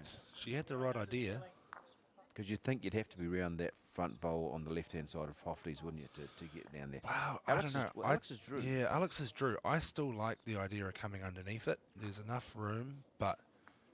You're hitting two of the opposition's bowls yeah, up, you're hitting the opposition's bowls up. It's a risky shot. I do concede. Well, again, we've had both both sets of players have had a look at the shot and sort of had a good look at the shot, and not sort of given us too much indication as to what was what, have we? Well, Hofty pointed at that bowl of Jenny's, and she's bang on it. Yeah, that's a really good home. I think I did see Alex looking at the plants through his own bowls, but the angle doesn't look to be there. So this will just be a weight correction or speed correction. She's be too wild. Too wide. Yeah. Well, I mean, too weighty. No, too weighty. Unbelievable. It's come back to the centre line with the 8 we rub. So, interesting to see here whether Keiko is trying or what the story is, because if they think they've got one, that's probably one's good fishing. 9-all next door. No, that looks like she's going to... Oh, no, hang on. They are having a chat. I don't think there's any advantage. I think we'll take the gamble. I mean, I say, on the draw on the two bowls that are touching Steve's, that would be, you could flop in the wrong way, couldn't it? Yeah. No, very... No, they're going to measure it. That's the tiniest set of measures Alex owns.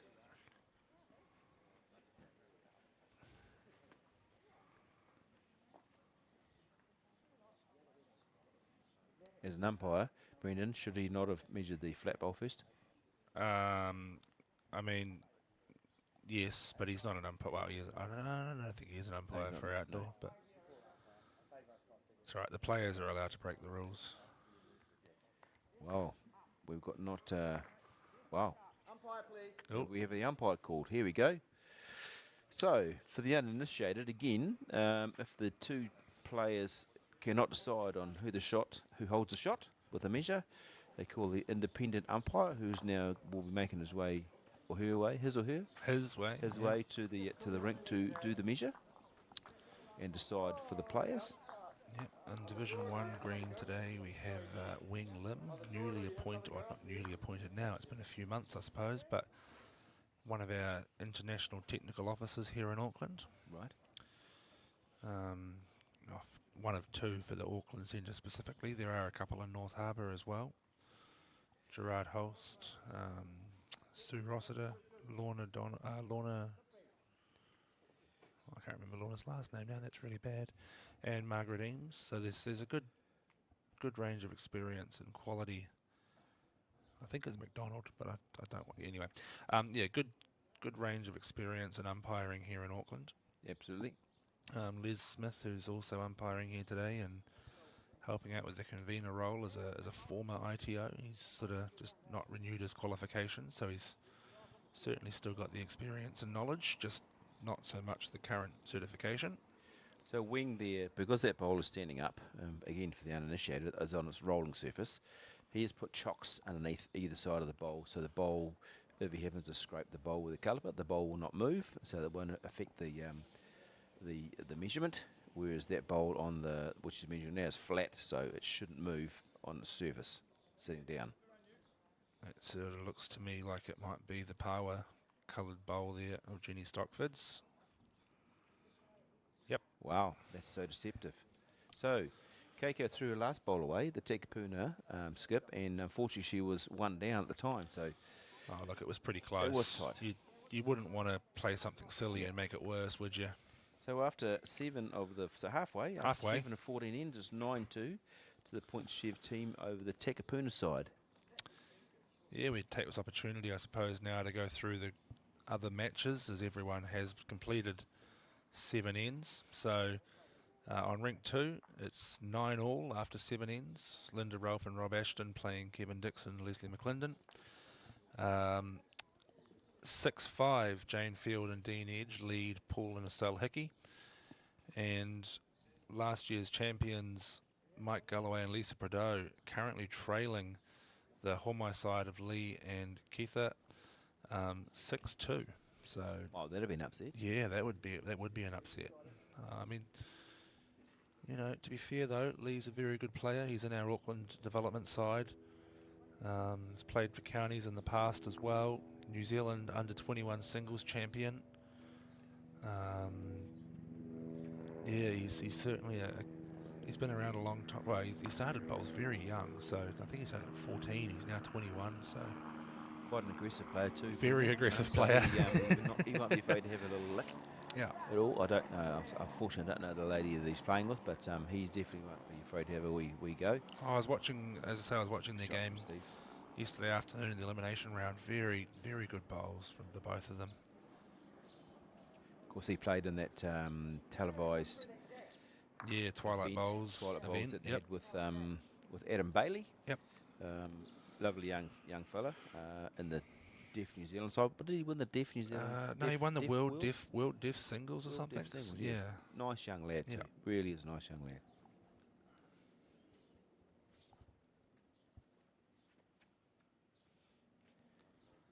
So Steve started off with a pretty good one.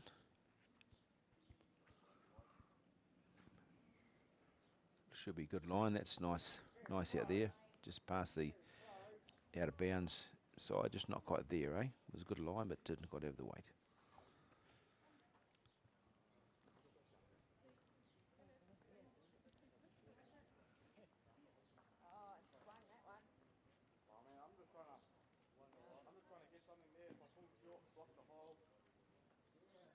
So it's a long day in the sun, Brendan, isn't it? Yeah, very Long day in long. the sun, so Three very long days, you see really. the players not exactly sprinting up and down the rink. They'll be a couple of days of weariness because there's in the 2-4-2 format, you do a lot of walking. Yeah, definitely get your steps in. In a normal game of fours, you'll play 2 bowls and you'll wait for the rest of the team to play, then you'll go and walk up after the end. So a lot more walking in this format. Yeah, and today is definitely the hottest day of the 3 we've had so far. Does seem to be. What's the temperature out there, Brendan? Oh, I haven't actually looked, to be honest. I wonder if our production team have it on a graphic. Oh, they do. Here we go. WSL will be coming to the rescue for us and tell us what the temperature is out there.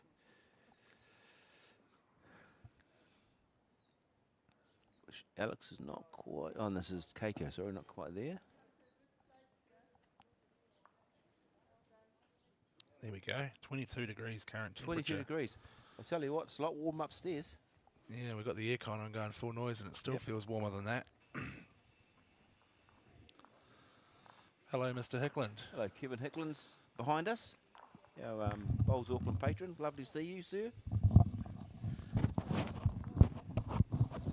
Good morning, Kevin. Good morning, Simon. Good morning, Brendan. Good morning, everybody. Unusual seat for me to be back sitting in, but yeah. One you're used to though. That's fine. Oh yeah, one I'm pretty used to over the Period of time. just had a few days down at Wangata at the beach. Good shot, Keiko. So Point Chevalier won that very tight measure in that last end, did they? Yes, they did. No, it was Right. a very, very tough. I mean, very deceptive, as you know, it can be. Very deceptive measure there. And I just saw a tragic in the Galloway game over there, but Galloway holding 4 shots coming down to the far end here, and no more bowls left for the counties combination. And looking at 5 was Lisa Bordeaux, slightly narrow, touched the jack, 2 down. oh dear. Yeah, that's what the old famous saying from the old skip is: if you're holding shot, never cross the centre line, isn't it? The Correct. famous Stay out wide. famous quotation? Stay out wide. Keep safe. Yeah, never cross the centre line. But I must say it's a pleasure, and it's great to see him out here playing as a greenkeeper here at Howick, Peter Hickey, because this particular green here that they're playing on, this top green, absolutely outstanding. Magnificent, Kevin. Honestly, I've played it for many years, and it's I've never struck a bad surface. Never struck one. So fantastic. And all 3 greens the same, really, to be fair. Yeah, I had looked down over the middle green. It looked an identical picture to this particular green here, and it's so pleasing. And I must compliment the greenkeepers around Auckland this year on my travels around the greens. The number of greenkeepers who have fostered the greens so that we've got coverage right to the ditch board. Yes. So we haven't, as you know, so often here we had the issue of the I'll call them the bald 2 metres. But the greenkeepers here have done a wonderful job, and this green here is as good as anywhere that you would see New Zealand or Australia, no doubt about that. 100%. And it's the bane of bowlers' life not live bowlers everywhere, is the fact that you get that past the 2 metre and it just runs away. Correct. You can't stop a bowl. That's the worst thing, isn't it, Kevin? Yeah. You've got to bowl to, someone's put the jack in the ditch, you've got to try and bowl to the ditch, and you can't get within the metre. It's not very good at times, unfortunately, but as you say, these greens are magnificent, and What did you think Alex Reid, by his years of experience, would understand that you actually move a bit to the side, please, Alex?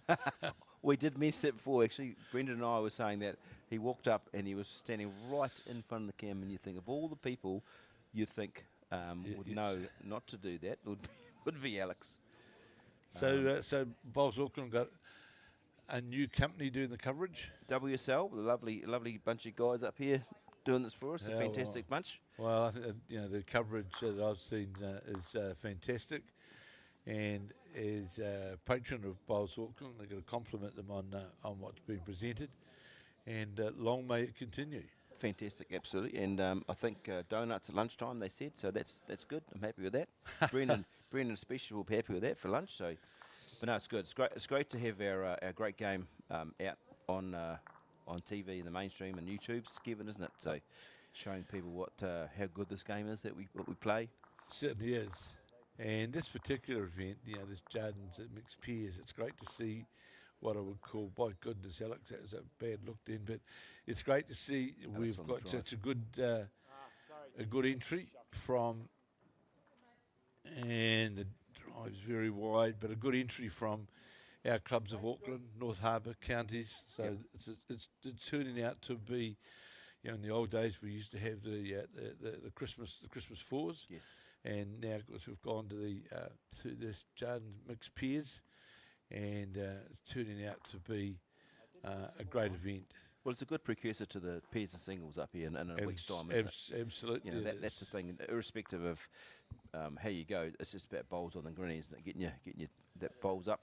Well, it is, and I think anyone that's coming up to here to the Somerset Nationals, if they draw these greens here, I think they will can walk away more than happy with the surface that's presented to them. For sure, absolutely. So I think that might have been 3 shots to the Takapuna side there. We'll get confirmation shortly, but they just needed that too, Kevin, just to get themselves the confidence back up, just to get, as you say, runs on the board, get yourself going again. You don't want that score ballooning out, do you? Well, 14 ends, isn't it? So 9-5 it was. So now you're back in the game in this format as well, of course. And the format we've been playing 2-4-2. I watched Michael Galloway over there before, and if you've got those 4 bowls right in the middle. It's certainly it's a precursor to give you a pretty good head, doesn't it? It does, absolutely. Great start from Keiko. Yeah, lovely bowl. Very good. Plays out the Takapuna Club. Plays at Takapuna Club too. Actually, I'm lucky enough to play with Keiko and we're in the final of our club 2-4-2 mixed pairs with Keiko. So a lot of strong club, of course, Takapuna, isn't it? Yeah, good club, very good. We've got the Scogland brothers who just won their club pairs a couple of weekends ago. Obviously, the national pairs winners in '99. The Scogland certainly brothers. So they're good. Of course, we have Mr. World Bowls there as well, President Brett O'Reilly. Yes, he's there. Yes, I remember that Scogland combination because I caught the wrath of them in the quarterfinals. They don't go bad, do they? Those guys. They're not pretty bad good. at all. Yeah, pretty good. Yeah. So no, it's a good club. It's a good fun club to be in. So we have a lot of fun. But and our green's going lovely too. So that'll be anybody who's playing on the Takapuna greens at the Nationals will enjoy it. Great to see these bowls so early in this head now, all finishing literally onto that centre line, and it's so important in pairs that you do find that centre line and get that just makes the head so more advantageous on the changeover. This one arcing its way back will finish just jack level, bowl jack level, but coming back towards the centre line. And 4 good bowls there, 2 behind, 2 on type thing. The old philosophy of pairs, isn't it? One on one overs is.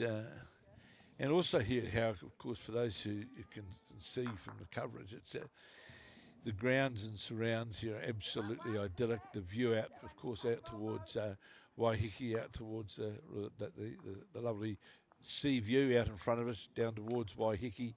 It's a very picturesque environment here, isn't it? It is indeed. Magnificent. Well, Keiko's just come on a game a bit more now, which is good. She, I think, fair to say, Jenny had her measure in the early stages, but the last couple of ends, Keiko's been improving the game, which is fantastic. Great for Steve. But as you know, the game can turn at any moment, can't it, Kev? Well, Especially 2-4-2. Alex Reid and Steve, two pretty accomplished players in, Alex in Auckland and Steve in Auckland and Auckland and North Harbour, and both very, very proficient, of course, on the indoor or the artificial, whoever you want to call the surface now. But I still can't think there's anything better. Lovely sunny conditions, and you're out on absolutely out on the grass, Yep. Natural surface. 100%, Kevin. That's why we play bowls. We play on grass, don't we? Totally, Yep. totally. How's Marlene? Good. Yes, she's the former black cap, number 13 or whatever. Number 13, lucky number 13. It's a pretty low number. It's a fairly low number. It would be, yeah. She's here somewhere. Nice. And it's very, it's good as now patron of Bowls Auckland to be able to get out and about and see some of the the fixtures such as this and Auckland Centre events and just to see what clubs are doing. So looking at these previous winners here, of course, there was the name Castle appears. Does it? It certainly Kevin, does. Wow. It certainly does. Playing with Mike Kernan, rating Castle and Mike Kernan. That guy goes not bad. Yeah, too, well, that guy, they actually went on and won the final of the New Zealand Mixed Peers. And they defeated two pretty good players, both New Zealand representatives called Amy and Sharon McElroy. Oh, I know them too. They go all right as well. So they beat them in they were the winners. What year was that, Kevin? Just trying to see. It was when Kearney was at Onehunga. There we go. 2017. That correct? Wow. Oh, 2008 and 9. Sorry. A couple of haircuts ago. That's all right. It was, yeah. And there's been some. When you looked, there was a good run there for Onehunga because following that was Gadian Harvey and John Mitchell, then Doug Parlane and Lisa Dixon, and Reen Ballas in the late and Clive Major. Yes. Very, very good player out of Onehunga. Mike Bradshaw and Joy Hall, Ivan Marsick, Maria Broadbent. They won 2 years in a row. They were a fantastic combination. He was a great player in his day, Ivan, wasn't he? Oh, the fishmonger. Yeah, the fishmonger. He was great, wasn't he? Certainly was. Great. And that bolt, still the shot. So the Takapuna with Keiko got one shot there. Yeah, still got a bit of opportunity there. Just to sneak the jack around the corner. We get a turn on the Jenny Stockford bowl there. That's sitting just to bowl Jack low. He's out on that wider side to try and get down to the bowl or the port. Just going to go past, no contact, but in a good position there and behind the head as they change over. Good to see they're not. So I presume there's a time limit on the 40. No time limit. No time limit, right? But it's good to see the players though not dilly-dallying around. Exactly. They're getting down the plane. Yep. So that's it's good. It's really good to see. I think they're 4 established players, and they pretty much they do know what they're doing, which is good. They're all 4 very competent players. So, yeah. It's on the run home now. Really playing end 9. Playing in 9 now of 14.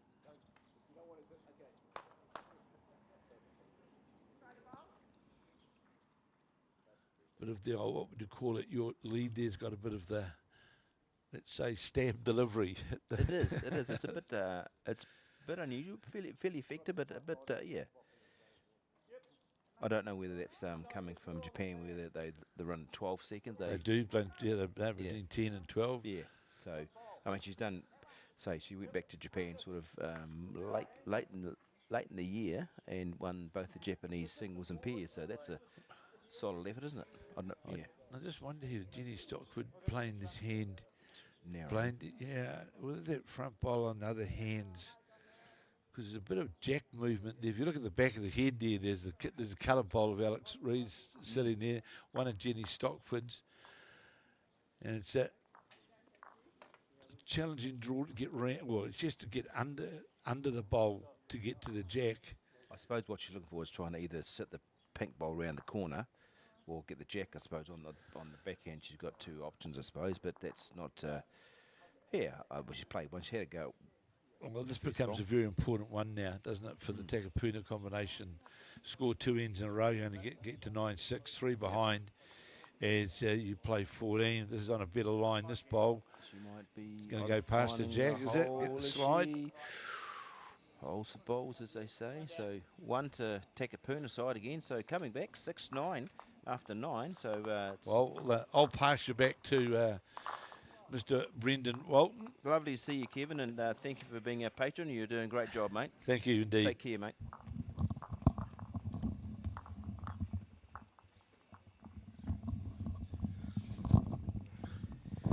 Yes, well, let that be a valuable lesson to anybody that chooses to walk into the commentary booth, that they will be handed a microphone. So it's a mini comeback there a good comeback here from the Takapuna side, scoring 4 shots in the last 2 ends. So 6-9 after 9 is anybody's game.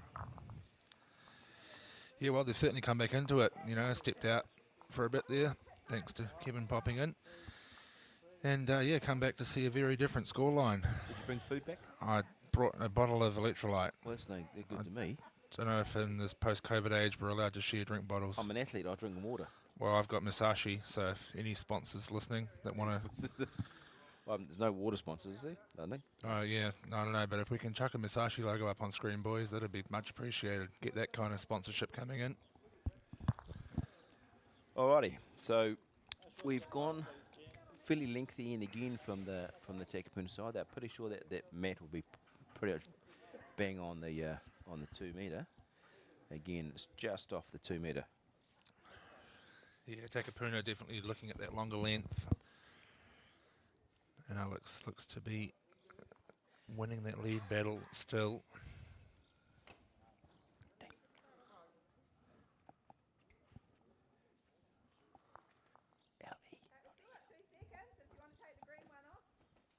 Just for later. That was me. Brendan can't spell my name. What are we doing, Brendan? Oh, look, It's an easy name. To be fair, it was about 7:30 in the morning. I was pre-coffee. Good shot here. Good shot here from Steve. I'm in charge of running bowls tournaments, not spelling. Sure. It's not my strong suit. That's why we have wonderful systems like Bowls Hub, where everyone puts their own name into it and don't have to worry about it. Yeah, exactly. Which is probably a good segue, that if you do want to take a look at the results across the past 2 days and of course today as well, you can head to the Bowls Auckland website. The Jarden Open event page is right there on the home screen, and you have all the matches and results for the event linked into Bowls Hub there. Again, a big thank you to the WSL team for hosting us today, bringing us the pictures and all the information. It's fantastic, guys. I believe they're doing the tennis at Stanley Street starting tomorrow. That'll be a big event for the lads. I hope you got plenty of cover. It'll be stinking hot down there. The cameraman.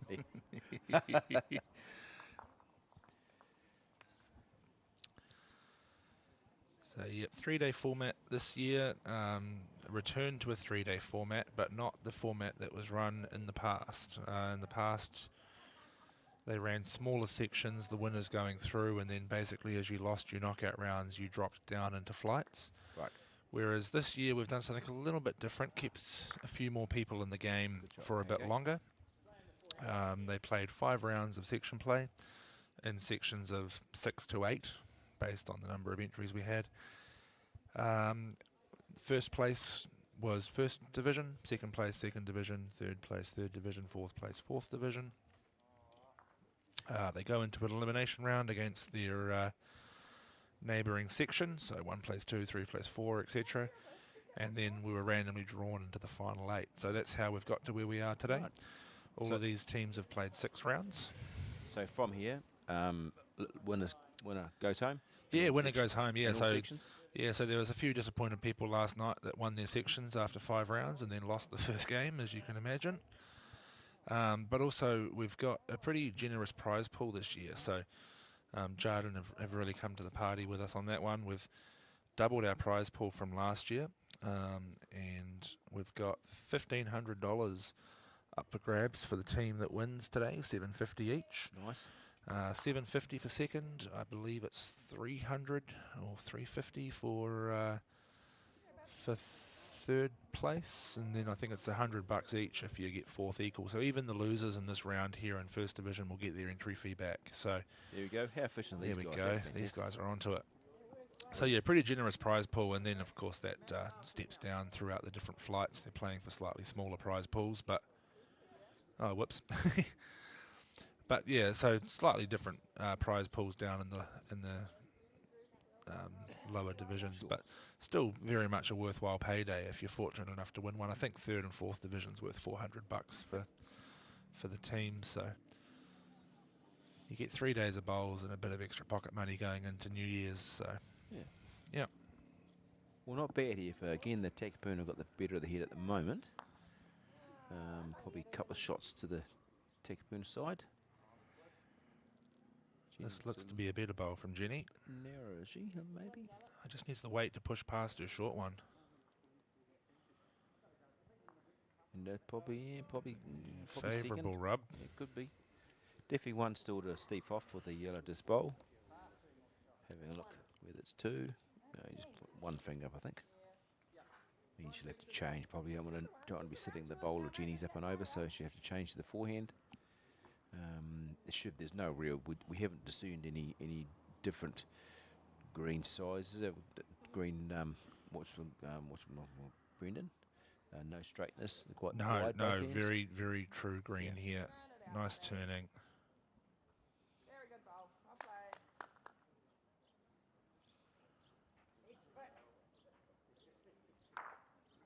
So on the it's outside the rink boundaries. Might be a bit too frisky, this one. Definitely a bit quick.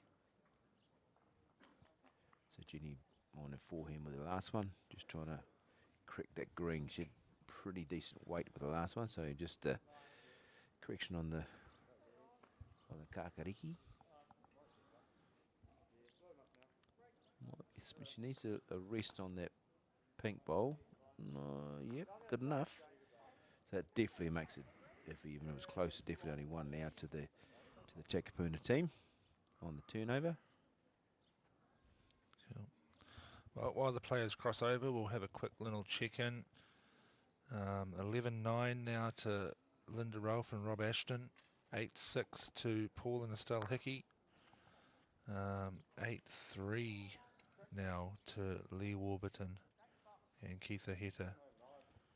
So can the sisters play each other? Yes, so we are potentially looking at a sisters semi-final. The So sisters, for those of you not aware, are Linda Rolfe and Estelle Hickey.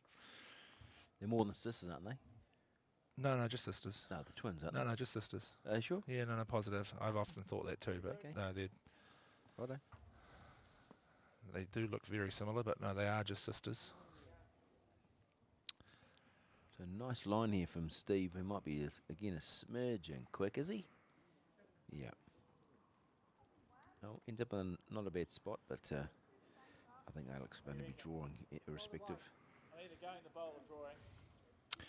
Well, I mean, it depends. If Well, I just heard him say, am I going the bowl or drawing? yeah, if Jenny has got second and third shot, the bowl is a viable option. And it's the sort of shot that would just swing the momentum back into their favour. I think he's having a crack, isn't he? Yep, from where he's standing on the mat. Oh, I So mean, yeah, he's definitely, he wiggled his toes just a little bit harder. Yep, there we arm go. swing it, there we go. On the probe, Alex Reid. He's close. He's very close. I know Alex says that all the time on commentary, but he got one. Not the right Diggy one. one. So Steve does definitely need to get another bowl in there handy. Foot and a half.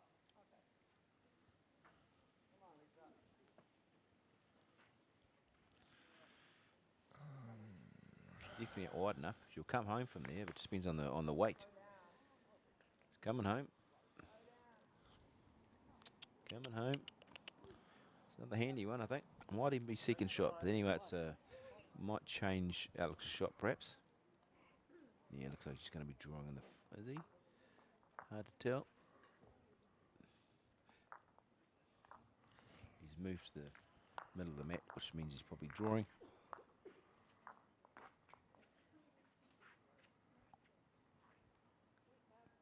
Needs to sit something, really. Need to sit something. Not going to. Interesting that. I thought he might have gone again. Set his bowl out, so it's only one, surely. they're looking at the back bowl, not the front bowl. 2. Wow, okay. 2 shots. Well, momentum has definitely swung the way of the Takapuna side. So. Oh well, that probably explains why he didn't drive it twice then. Well, no, I think he did move. Or did he move it in? Move the bowl out of the count, yeah. So after 10 of the 14 ends, it's 8-9. Nothing in it, just like my bank balance. Yeah, wow. I mean, I've got a little bit in mind, but not to brag. Not much. Not much more than nothing though. There we go, graphically. It's 8-9. Payday tomorrow. So thank you again to Jarden for their generous sponsorship. Jarden is a leading investment and advisory firm connecting people, insights and capital to deliver exceptional outcomes. Their services range from investment banking to capital solutions and wealth management. You can find out more by visiting www.jarden.co.nz.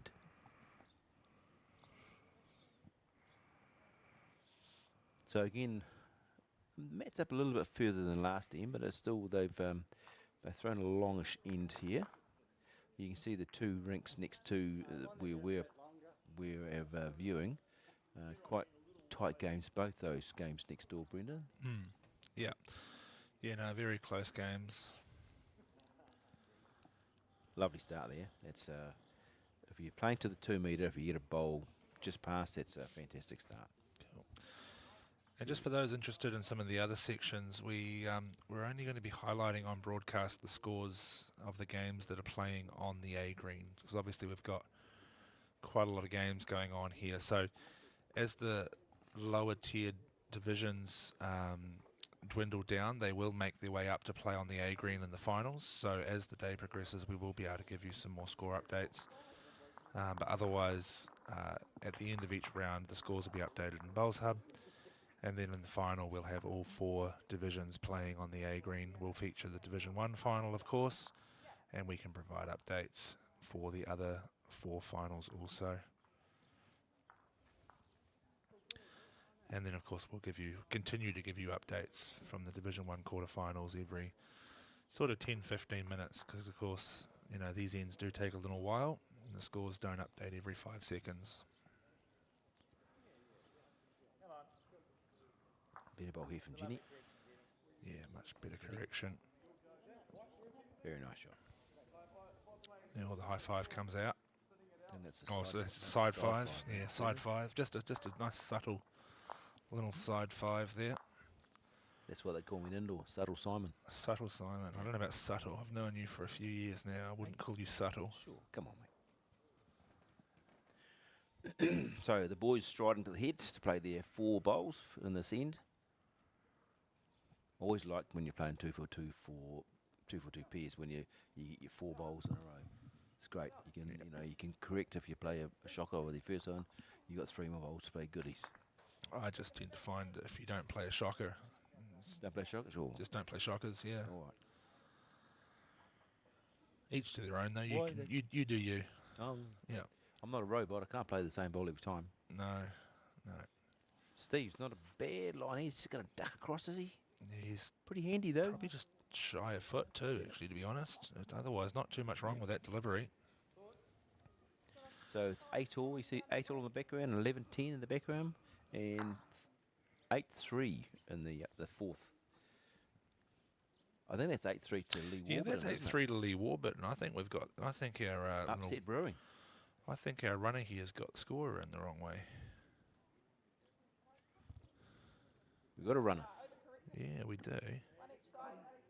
Good correct, mate. Six on. Not Alex's best one there.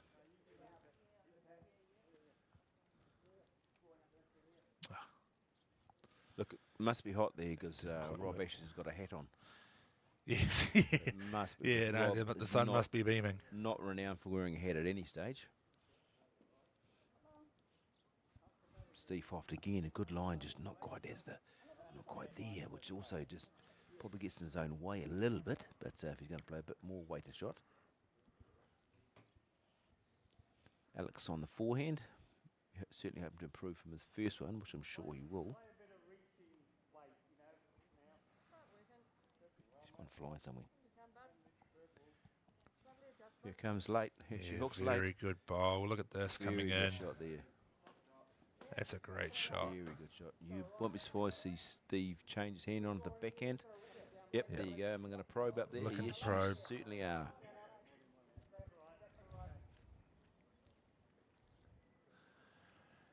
And again, this is this big momentum moment. We see Tessa Farley and Colin Williams walking up the background there. That's potentially a very early finish in their game. He's still tight. I think that's the shot we were trying to describe before, Brendan. The sort of in between, the ditch weight shot's very hard to get your line. Oh, I mean that's a good speed. I think he's trying to play it with a straight weight. You've still got it's the right speed, but you have to take your green. Yeah. Anything less than that, and it's just going to But it's disappear hard- on you. What I'm saying is it's a hard shot to play. Oh, though. yeah, It's hard to definitely. On any other green, you'd just aim straight at the kiddie and throw that weight. Yeah. On this green, you do probably have to be aiming at. You probably has to be aiming at his own His own bowl there, his own bowl on the right-hand side and of just the let track, it drift in. Yeah, and another very good bowl from Alex here. He's going to hide the jack in front, actually, I think. Yeah, gets down onto the centre line. That's a great position. Probably have to go a bit quicker with this one, I would think. So you can. Alex's last bowl is his target bowl. Yeah, I mean, again, your natural instinct as a player when you see a bowl in front is to go a bit slower, but he actually has to go harder. Yep.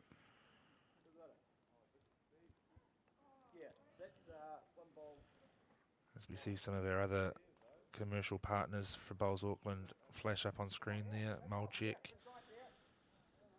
Discount code there, 22% off at Mulcheck. You're going to get lucky. Yeah, a bit Ooh, too didn't wide. quite. Yeah, 22% discount there for for Bowls Auckland members at Mulcheck. Which is a vitally important thing for Well, all yeah, bowlers. especially for bowlers Yes. being out in the sun all day, every day. Taylor Bowls New Zealand, Blue Waters Community Trust. And recently on board now with us is Shade Systems. I was trying to guess what was coming up next. I guess incorrectly. Production done me dirty. Did it? No, they're good. Didn't the WSL pop up there, though, have we? No, we haven't seen a WSL one pop up yet either. Logo? Emblem? Is there a WSL logo? Not sure. Sorry, it's just on the to-do list. apparently. They're very modest here. Very modest. So, look, unfortunately, I don't think this is. Again, I think Keiko's strength is the draw shot. So, I mean, this is unfortunately she might be forced into playing a weighted shot through here, which is probably There we go, spelt correctly now. no, incorrect. No, still incorrect. Yep. Oh, well. You've been permanently branded. Oh, that's the worst thing to happen. Oh, she is having a She's bit of having a wee a rake. probe. I tell you what, she's not far away. Oh, she's going to get one, maybe. Here we go. Well done. You could have just put Poppy up there. Yeah, just put Poppy in there. Everyone knows it's Poppy. Just put Poppy up there, it'll be fine. So she's given herself, taken two away, so one Oh, away. So this is where they've been coming from. wow, this is a bit quick though, isn't it? No, she can move that kitty with quite a bit of safety. That'll be third shot. Maybe. Probably Keiko's probably still in the mix there from.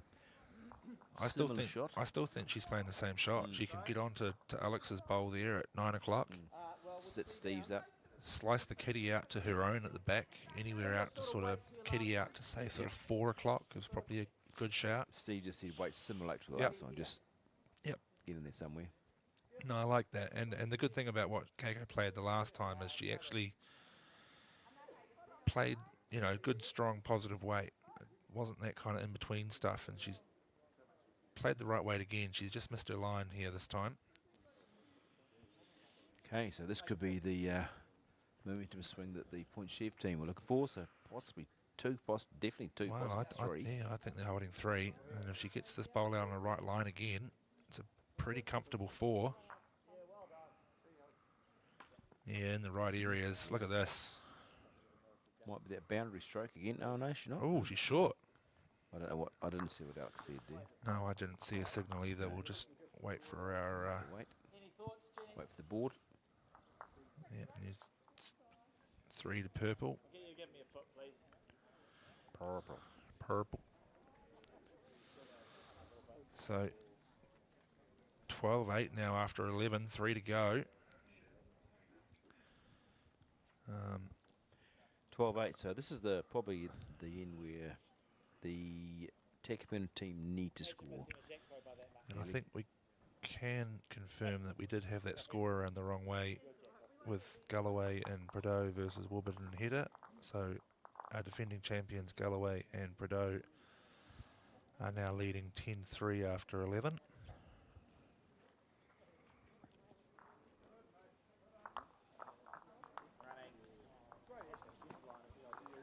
Replay of Jenny's bowl there. Just going to show that having your line perfect isn't always the key. I feel quite often in coaching you see, oh there we go, look at that graphic, that's brilliant. Summary of all the scores there. I was just saying sometimes in coaching I feel we get a little bit too pedantic about making sure players take their green and finish on the right side of the jack, but anything with good weight throws up a good result.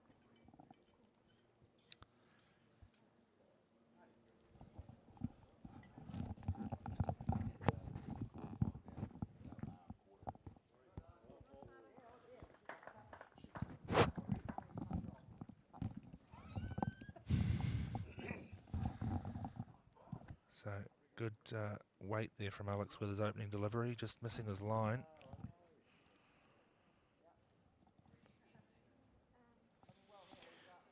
Well, she's got the weight, but this was saying that was a good line, but he hadn't got the weight there. So what Alex and Jenny have stretched this out a bit more now too, haven't they? They've got a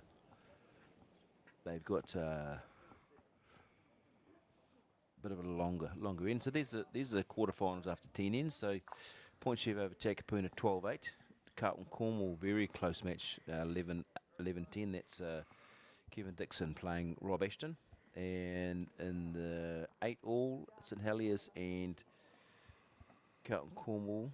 And obviously 10-3 we had that score in the wrong way too, wasn't it? To Mike Galloway and Lisa Prideaux over Lee Warburton and his partner. Thank you for those updates. Better looking bowl. Not quite here again, I don't think, from Steve. Yeah, just going to pull up a metre short again.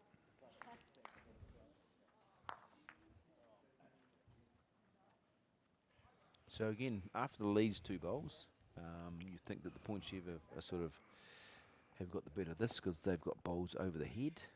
The bowls generally, the jack only generally goes backwards, isn't it, Brendan? Well, 99.9% funnily of the time. enough, I talked about that game Alex lost yesterday. He had to drive the kiddie in the ditch to win it. He hit the jack, bounced off a bowl, come back up the green. He dropped that 3 to lose the game. Wow. So that does come forwards. It does.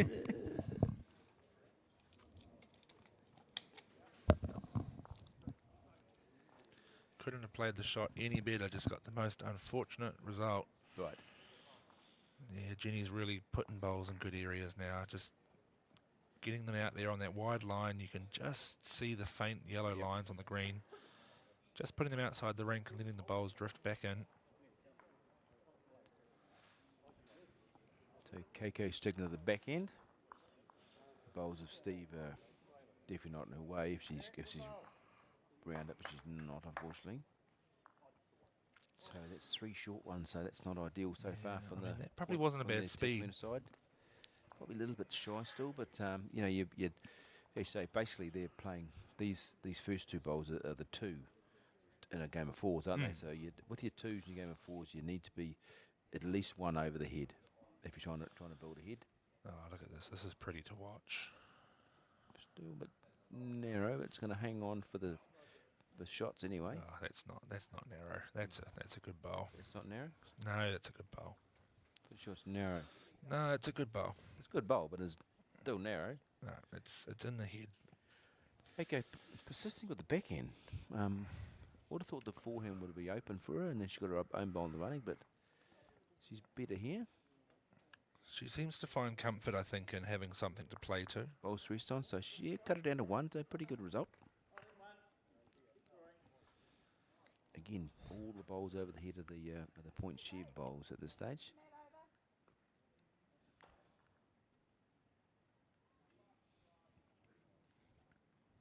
Yep, she's out past that rink Marcus. That's good line, I reckon.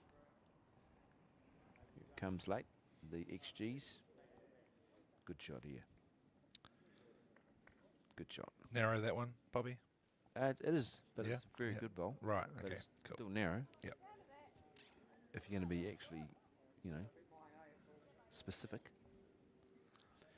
So that might force, yeah, to have a little look through there, just to change things up, maybe. Steve, Yeah, perhaps again, maybe it's the danger here again is there's nothing over the head for them, is there? yeah, it's an interesting decision There's- playing backhand. You've got your own bowls in the way that aren't really going to help you. She's going to get collected here, I think. Well, it's not. Wow, that okay. Well, that's come a long way, isn't it? So That still is one a- down, but a lot better. Now they've got 2 bowls in the mix, I suppose. That's a spectacular result. I really didn't see that happening at all. Does give give them more options with their last 3 bowls.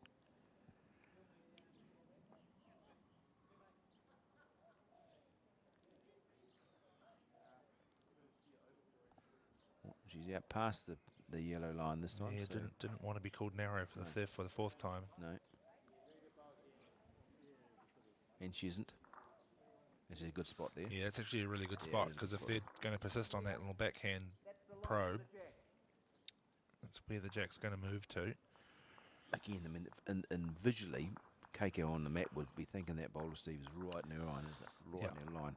And I mean, when you look at this head, you've got 5 bowls there from point Chev, all in catching positions. The 3 across Yep. the back. Alex is at 3 o'clock or just past 3 o'clock. And she's going to nudge her own bowl back here.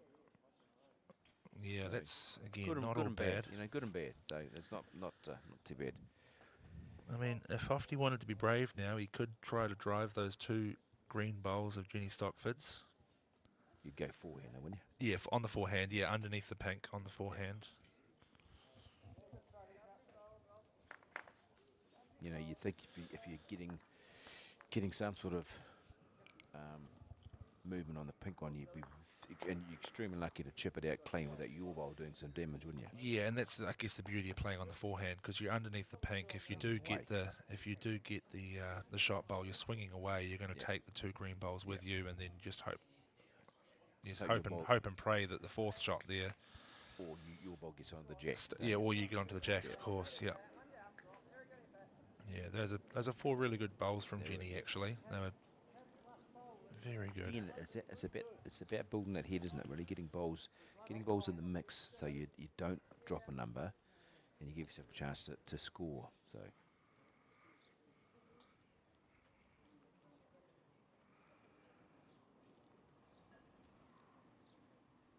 Well, he's a lot tighter than Jenny, so that tells us he'll probably swing away a bit more. See, and that's interesting. Whilst I reckon there's an aggressive shot for Steve on the forehand, I think there's actually an aggressive shot for Alex on the backhand as well. He can sit that bowl through if he gets in the gap, brings the kitty across. He's got 3 in the back. Don't like that, mate. You don't like that? Oh, no, I like that. Don't like. No, there's a clear indication that he's not happy with the bowl. No, you reckon? didn't like that one at all. He's well Yeah, out. he's heavy. Yeah. I'm not sure what he's looking for, to be fair. I think he's just trying to draw.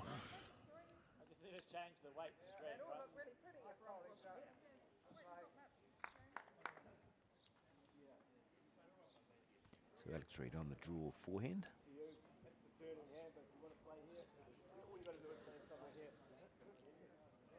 Well, he's out past that yellow line, but he's quick again. Yeah, he's in a catching position here. Again, I think perhaps anticipating Steve attempting to play with weight at this.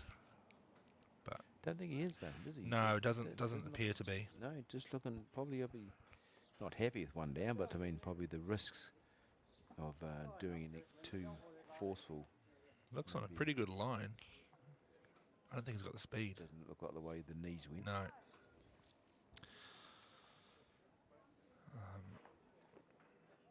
Oh, we're giving a measure again. Oh. I saw a soft we're not. indication, but 1 to the point Chev team. So after 12 of the 14 ends, 13-8, 5 the difference. yeah, 2 to go. So Do or die this end.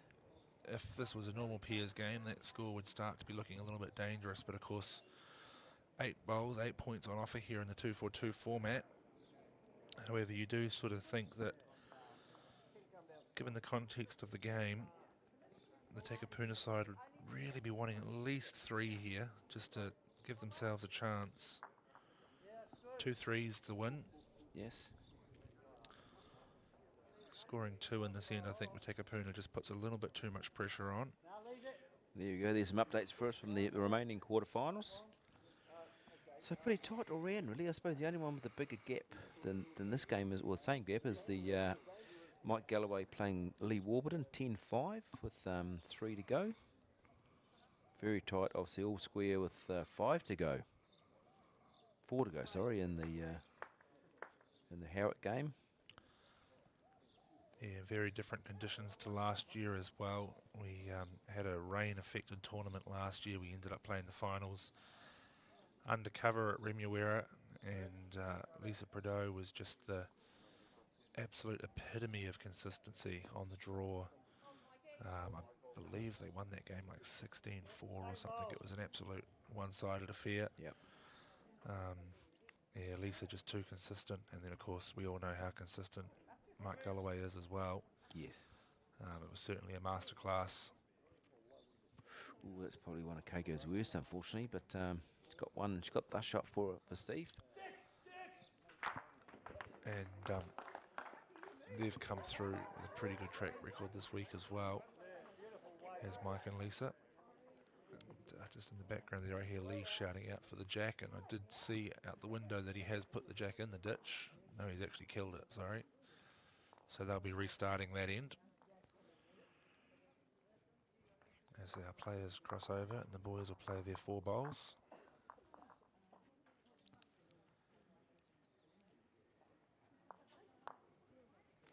So what's next for Bowls Auckland, Brendan? A holiday? No, obviously, yeah, we have a few weeks off in Auckland as we start the Somerset Nationals, give Bowls New Zealand a turn at running some events.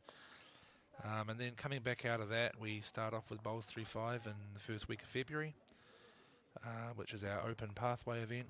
Obviously, the winner of that goes on to play North Harbour, and then the winner that of course, we're going to beat North Harbour. So we'll go down to. We didn't last year, to be fair. Unlikely. So it must be our turn this year. Our representative will head down to Wellington. I think it's in like May for the national final. Then we have what do we got coming up? Mulchek Sevens, which is again our pathway into club event. That happens on the first weekend of March. And again, the winner of that goes down to Wellington in April. And then coinciding with the Interclub Sevens, we have the Auckland Cup, which is our new, well, no, it's not new, it's our revised any combination Interclub tournament. Auckland Cup, that's on Christmas, New Year's Eve. Yeah. Yep, everybody gets onto their jockey uniforms out onto the green. And no, not quite. Yeah, slightly revised format there for the Interclub competition. It's peers. Traditional peers, 2-4-2 peers as we're playing today, and then a 4s, all any combination. We've really ramped up the prize money in that. We've actually made it quite a desirable competition to enter and play. Nice. And sponsorship with that? Yeah, sponsorship with that. So Mulchek are looking after all our interclub events this year. They do a really good job helping us out with those ones. So they also have the Winter Club and the 4s and peers. Great shot here from Alex. So that's entries through the bowl sub, obviously? Entries through clubs. So the clubs will, enter through bowl sub, but the clubs will look after that, obviously. So most clubs now will probably on Monday have the sheets up on the wall for those interested in playing. Nice. That email got sent out Friday afternoon, so I suspect some clubs might have already had their selectors doing the rounds. Oh, very good. So, And good effort there from Steve. That's not a bad. So, 2 shots at the moment to the Point Chef team, which is not what the Takapuna team are after at the moment. We really need to score here to make it a bit more interesting on the last end. Alex might just duck away. That's Alex's 4th bowl. So Steve's probably just got to, well, he's got bowls to sit on. He either sits on the shot bowl or he maybe grabs a jack. The weight he played with his last shot was probably the good weight. Gives himself a chance.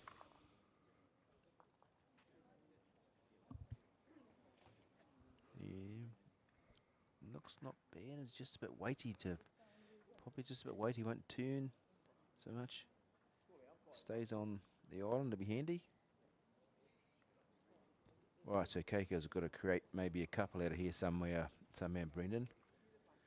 Otherwise, I think it might be a fait accompli in the last end. yeah, really needs to set Alex's shot bowl there, I think. And if she can move that jack, 6 to 8 inches to perhaps bring one of Hoefty's bowls in.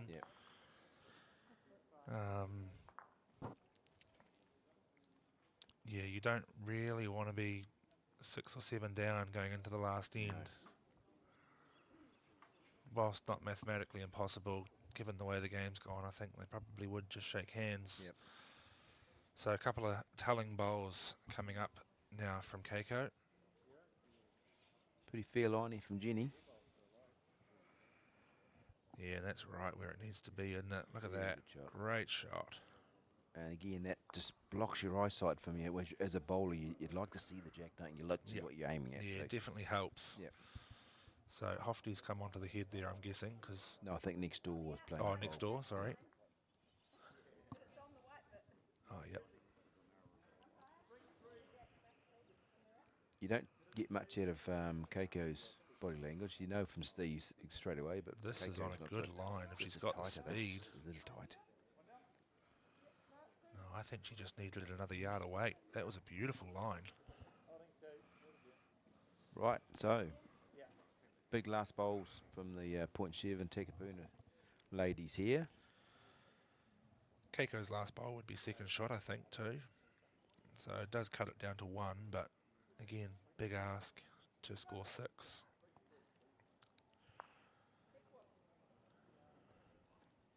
Are Specsavers part of our sponsors, Brendan? No. I think you need to go because that's definitely 2 to. Oh well, I just, I mean, we need to get Specsavers on board then. Look, maybe it's third shot then. Okay. All right. Righto, Keiko. Here we go. Last bowl. Yeah. This is really for the game. Crucial, I think. I think so. Yeah. Yep. She's definitely got to get 1 minimum. 2 would be great. Again, not much to weigh with the body. Better line. Just depends on the speed. Needs to turn down now. Yep, here it comes. comes. Turning. Chance here. Look at this. Oh, she played a snorter. Oh, yeah. Breathe in. Possibly drawn the shot, but really needed to move the jack. Alex is non-committal. Steve looks like he thinks it's 1 to him. 1 down. Great shot from Keiko. Great bowl. Fantastic. So it gives them life in the last end. So instead of being 6 or 7 down last end, they were only 4 down last end. So well played from Keiko. It means that so they've got an opportunity here to either snaffle a draw or play a good end and get a win. Yeah, only 1-4 scored so far in this game. That was on the third end by Point Chev. What a great shot under pressure that is. Yeah, it's a brilliant bowl. Great shot. Obviously we saw, well, I didn't see, I wasn't here, but Takapuna picked up that 3 on the 8th end. And they were just all drawn. There was nothing aggressive about the whole thing. So followed it up with another couple of ends to get themselves back in this game. So we've gone a lengthy end again. So that's probably not quite a metre from the 2 metre mark. Yeah, and I don't want to make too grandiose of a statement, but I feel like playing the long end this way with the boys leading, I feel like Alex has probably had Hoefty's number. Yeah. Not quite. But he's just not quite not quite getting down to the jack, and just leaving Alex a little bit too much room to get bowls in. And we're going to see Alex play the other side of the green. Both the boys have been playing this clubhouse side. The other thing we haven't highlighted yet is we're actually only, the keen-eyed viewers may have noticed, but we're actually only playing on 6 rinks today. So they are just ever so slightly wider than perhaps what they have been playing on the past 2 days.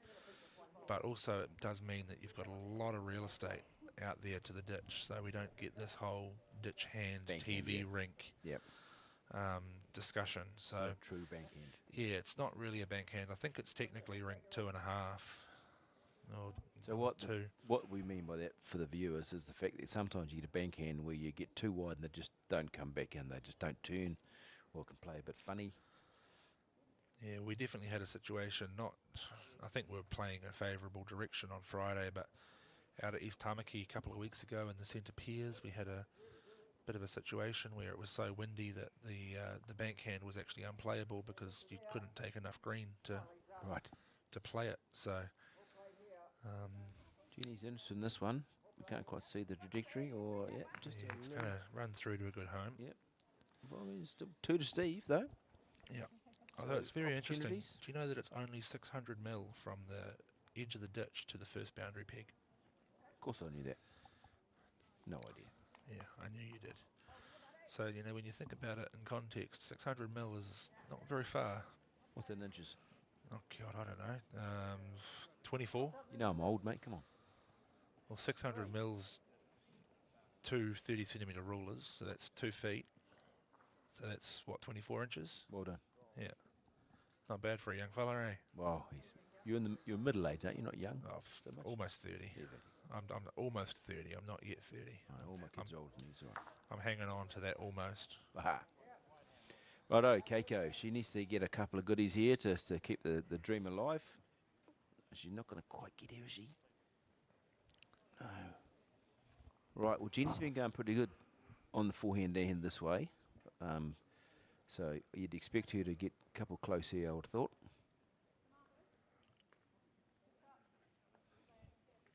She's out past that yellow line, so it means she'll be coming under, I think. Well, that'll be the shot. That'll be the shot. That's good. I mean, that's all they need. The point shift team is just keep beating the Takapuna side to get the shot. Yeah, it doesn't have to be pretty from point Chev at this point, and you already see Hoefty there sort of saying, play up into the head, sit the bowl through. Now they're playing what we call fishing shots. Yeah. Which I think personally is a little early.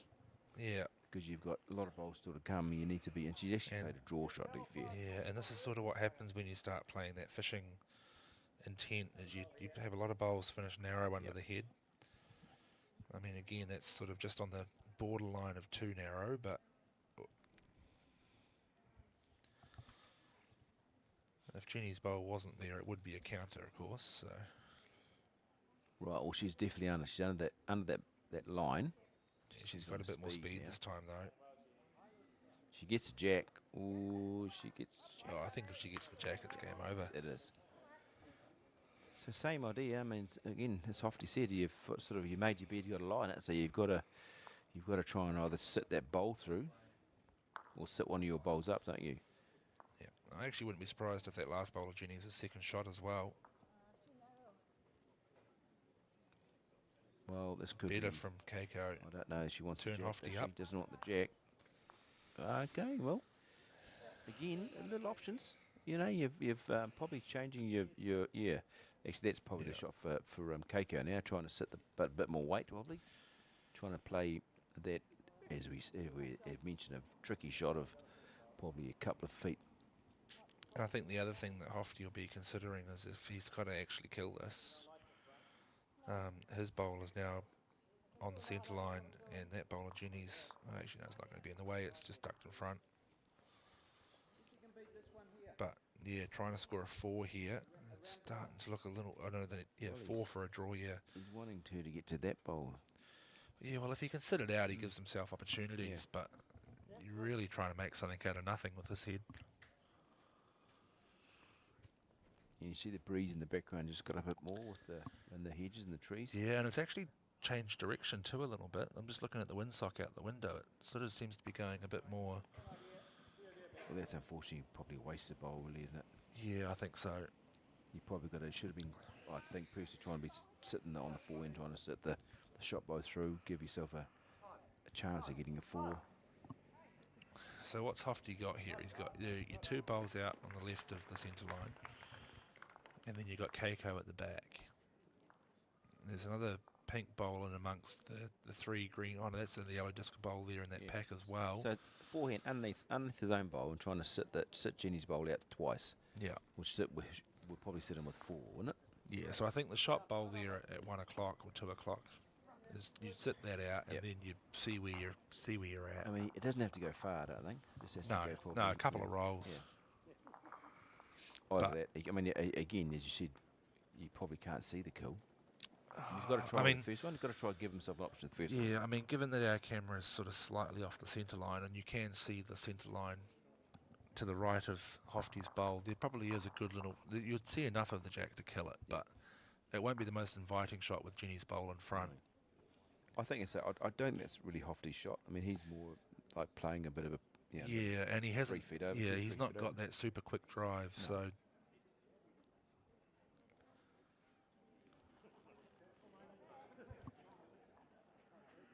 Well, he's certainly on the tighter line. He's quick too, and he's playing with weight. Yeah, no, you don't want to push that through. That's not going to really help the cause, unfortunately. I think now both of Jenny's bowls are beating that. Yeah. So I think it's going to be a Hail Mary, backhand up the middle. I think so. So the game's been going for 2.25 hours. Brendan, that's about a... Yeah, well, that's about right. I mean, you know, we've sort of made a conscious decision to say no time limits because... I think it's a great idea. You know, like, you're arguing over 2 hours and 30 and 2 hours and 45. So, you know, for the sake of 15 minutes, you know, no one's that I'm aware of really abused that. No. I think it's got to be the kill. Yeah. From I mean, there was a bit of a delay getting the results in from East Tamaki. They're a bit late starting, but I think that was a lot to do with the math. Right. To determine the qualifiers more so than the speed of play. Oh, look, there's one shot here, Hofty. You've just got to bin that jack. I mean, does that bowl? I mean, the bowl of Jenny's, it's that shot. If he rolls that 3 times, you think that bowl? Well, no, you're only. Front lot. You're suggesting the pink bowl in the middle would beat Jenny's and Alex's at the back. Does the bowl at what's that 9 o'clock? Yeah. Does that beat Jenny's bowl at what's that? On the clock face 5. I mean, as the camera angle sits right now, I don't think it does. Well, that's what Hoffty's just looking at, isn't he? He's looking at, okay, do I sit there? If I draw that bowl over 4 times, does it give us an option? May do. It's a bit. Look, it's his best option. I think the pink and the Hoffty's bowl that are to get sitting together. If they beat the back line of Jenny's, I think that's a chance. Oops, sorry. Sure. Yeah, I'm not sure they do.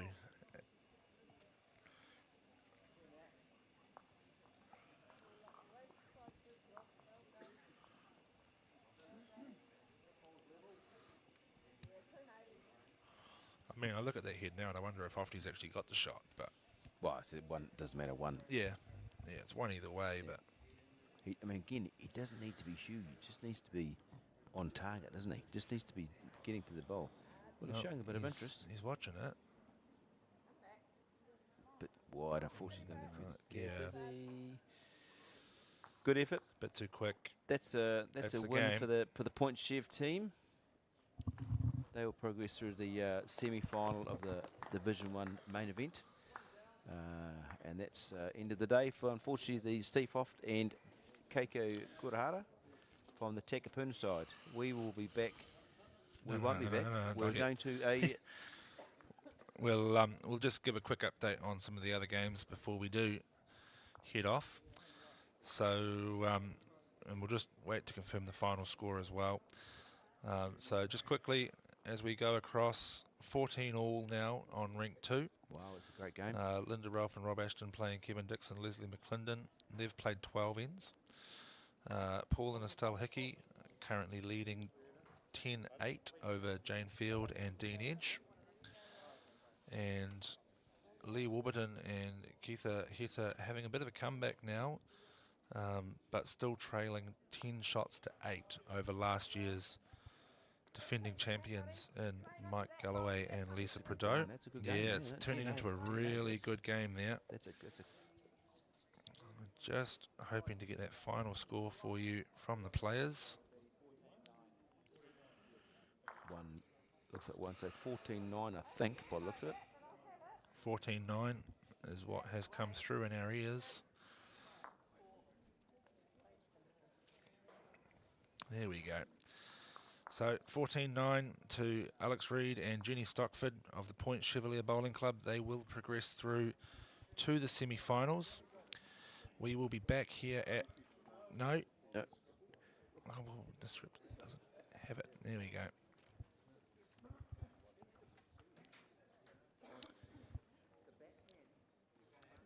Oh, right, we have an interview with the players. I forgot about that. So we will head down greenside now, and we'll get... No, not yet. Sorry, we're waiting for the production team. No, we are the production team. We're all one team.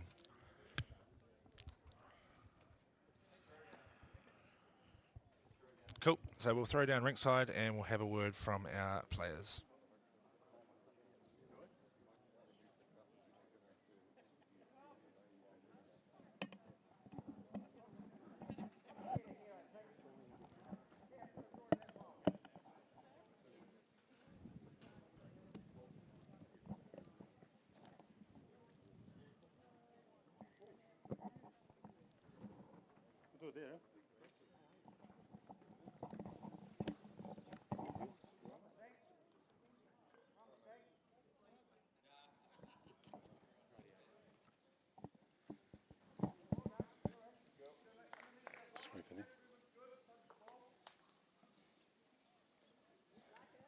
Well, guys, congratulations on a good win. Couple of crucial ends in that match. Yeah, there was. Jenny played well early on. I think the 4 bowls in the middle were good, and then sort of a comeback happened from the opposition, but we were able to hold on in the end. And wind picked up through the game. Did that affect things at all? Well, it changed things a little bit, but it was nice to be at Howick without the gale force winds that we had at Point Chev yesterday and Howick on the day before. So, yeah, I was quite pleasantly surprised at the lack of wind, so that was a bonus. Very hot day. So, and when we arrived here this morning, the greens, they'd watered the greens. Does it make much of a difference as they dry out? As it gets faster and faster? Oh, weirdly, it'll get slower first because all the water's coming up, and then it might get quicker in the afternoon. It was slower than I was expecting. Yeah. Which I'm blaming for my poor performance. But it'll slow down, then it'll get quicker if we get through to the 3rd round. How do you prepare for a competition like this? We just turn up, really. I mean, I've had a few competitions leading up to it. I think Alex has had a couple of practices. He's not playing a lot these days, but it doesn't affect his performance at all, so that's great. Well, congratulations both, and on a terrific win. Thank you. I hope you get to see us again later on. Thanks very much. Cheers. Thank you. So, thanks, Jenny.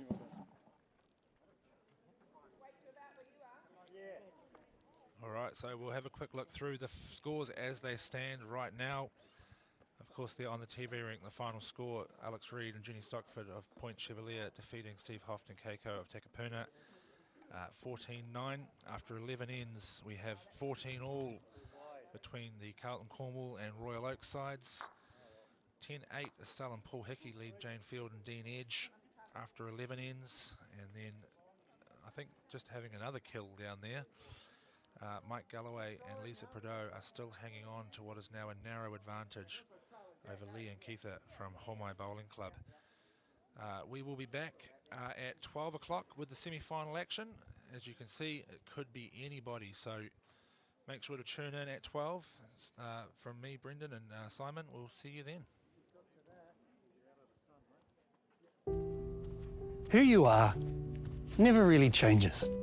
And it was clear who Ron Jarden would be.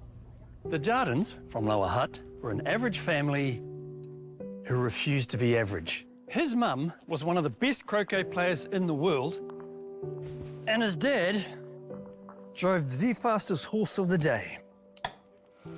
So no one was surprised when Ron set track records at school that stood for 50 years. Or when he bulked up at the lumberyard and earned a spot on the wing for Wellington. Or when he earned the famous black jersey, but after scoring 145 first-class tries, he retired at 26, never to play rugby again. Nothing average about that. He gave himself a year to learn stockbroking and started his own firm in the fitting room of a Wellington menswear store. And you know what? Jarden became New Zealand's leading investment and advisory firm. They help fund airports, power stations, iconic buildings, advising companies, governments, and iwi, enabling homegrown brands to reach a global market. And now they help over 50,000 of us to navigate the highs and lows to reach our financial goals. Jarden helped Corrine and Mark invest and retire in Wanaka. And one day, they'll help the grandkids retire in Wanaka too. Because whether the future's about what matters most to you or the next big thing, we're focused to deliver great outcomes for our clients, whether they're the next Ron Jarden or anybody else who refuses to be average.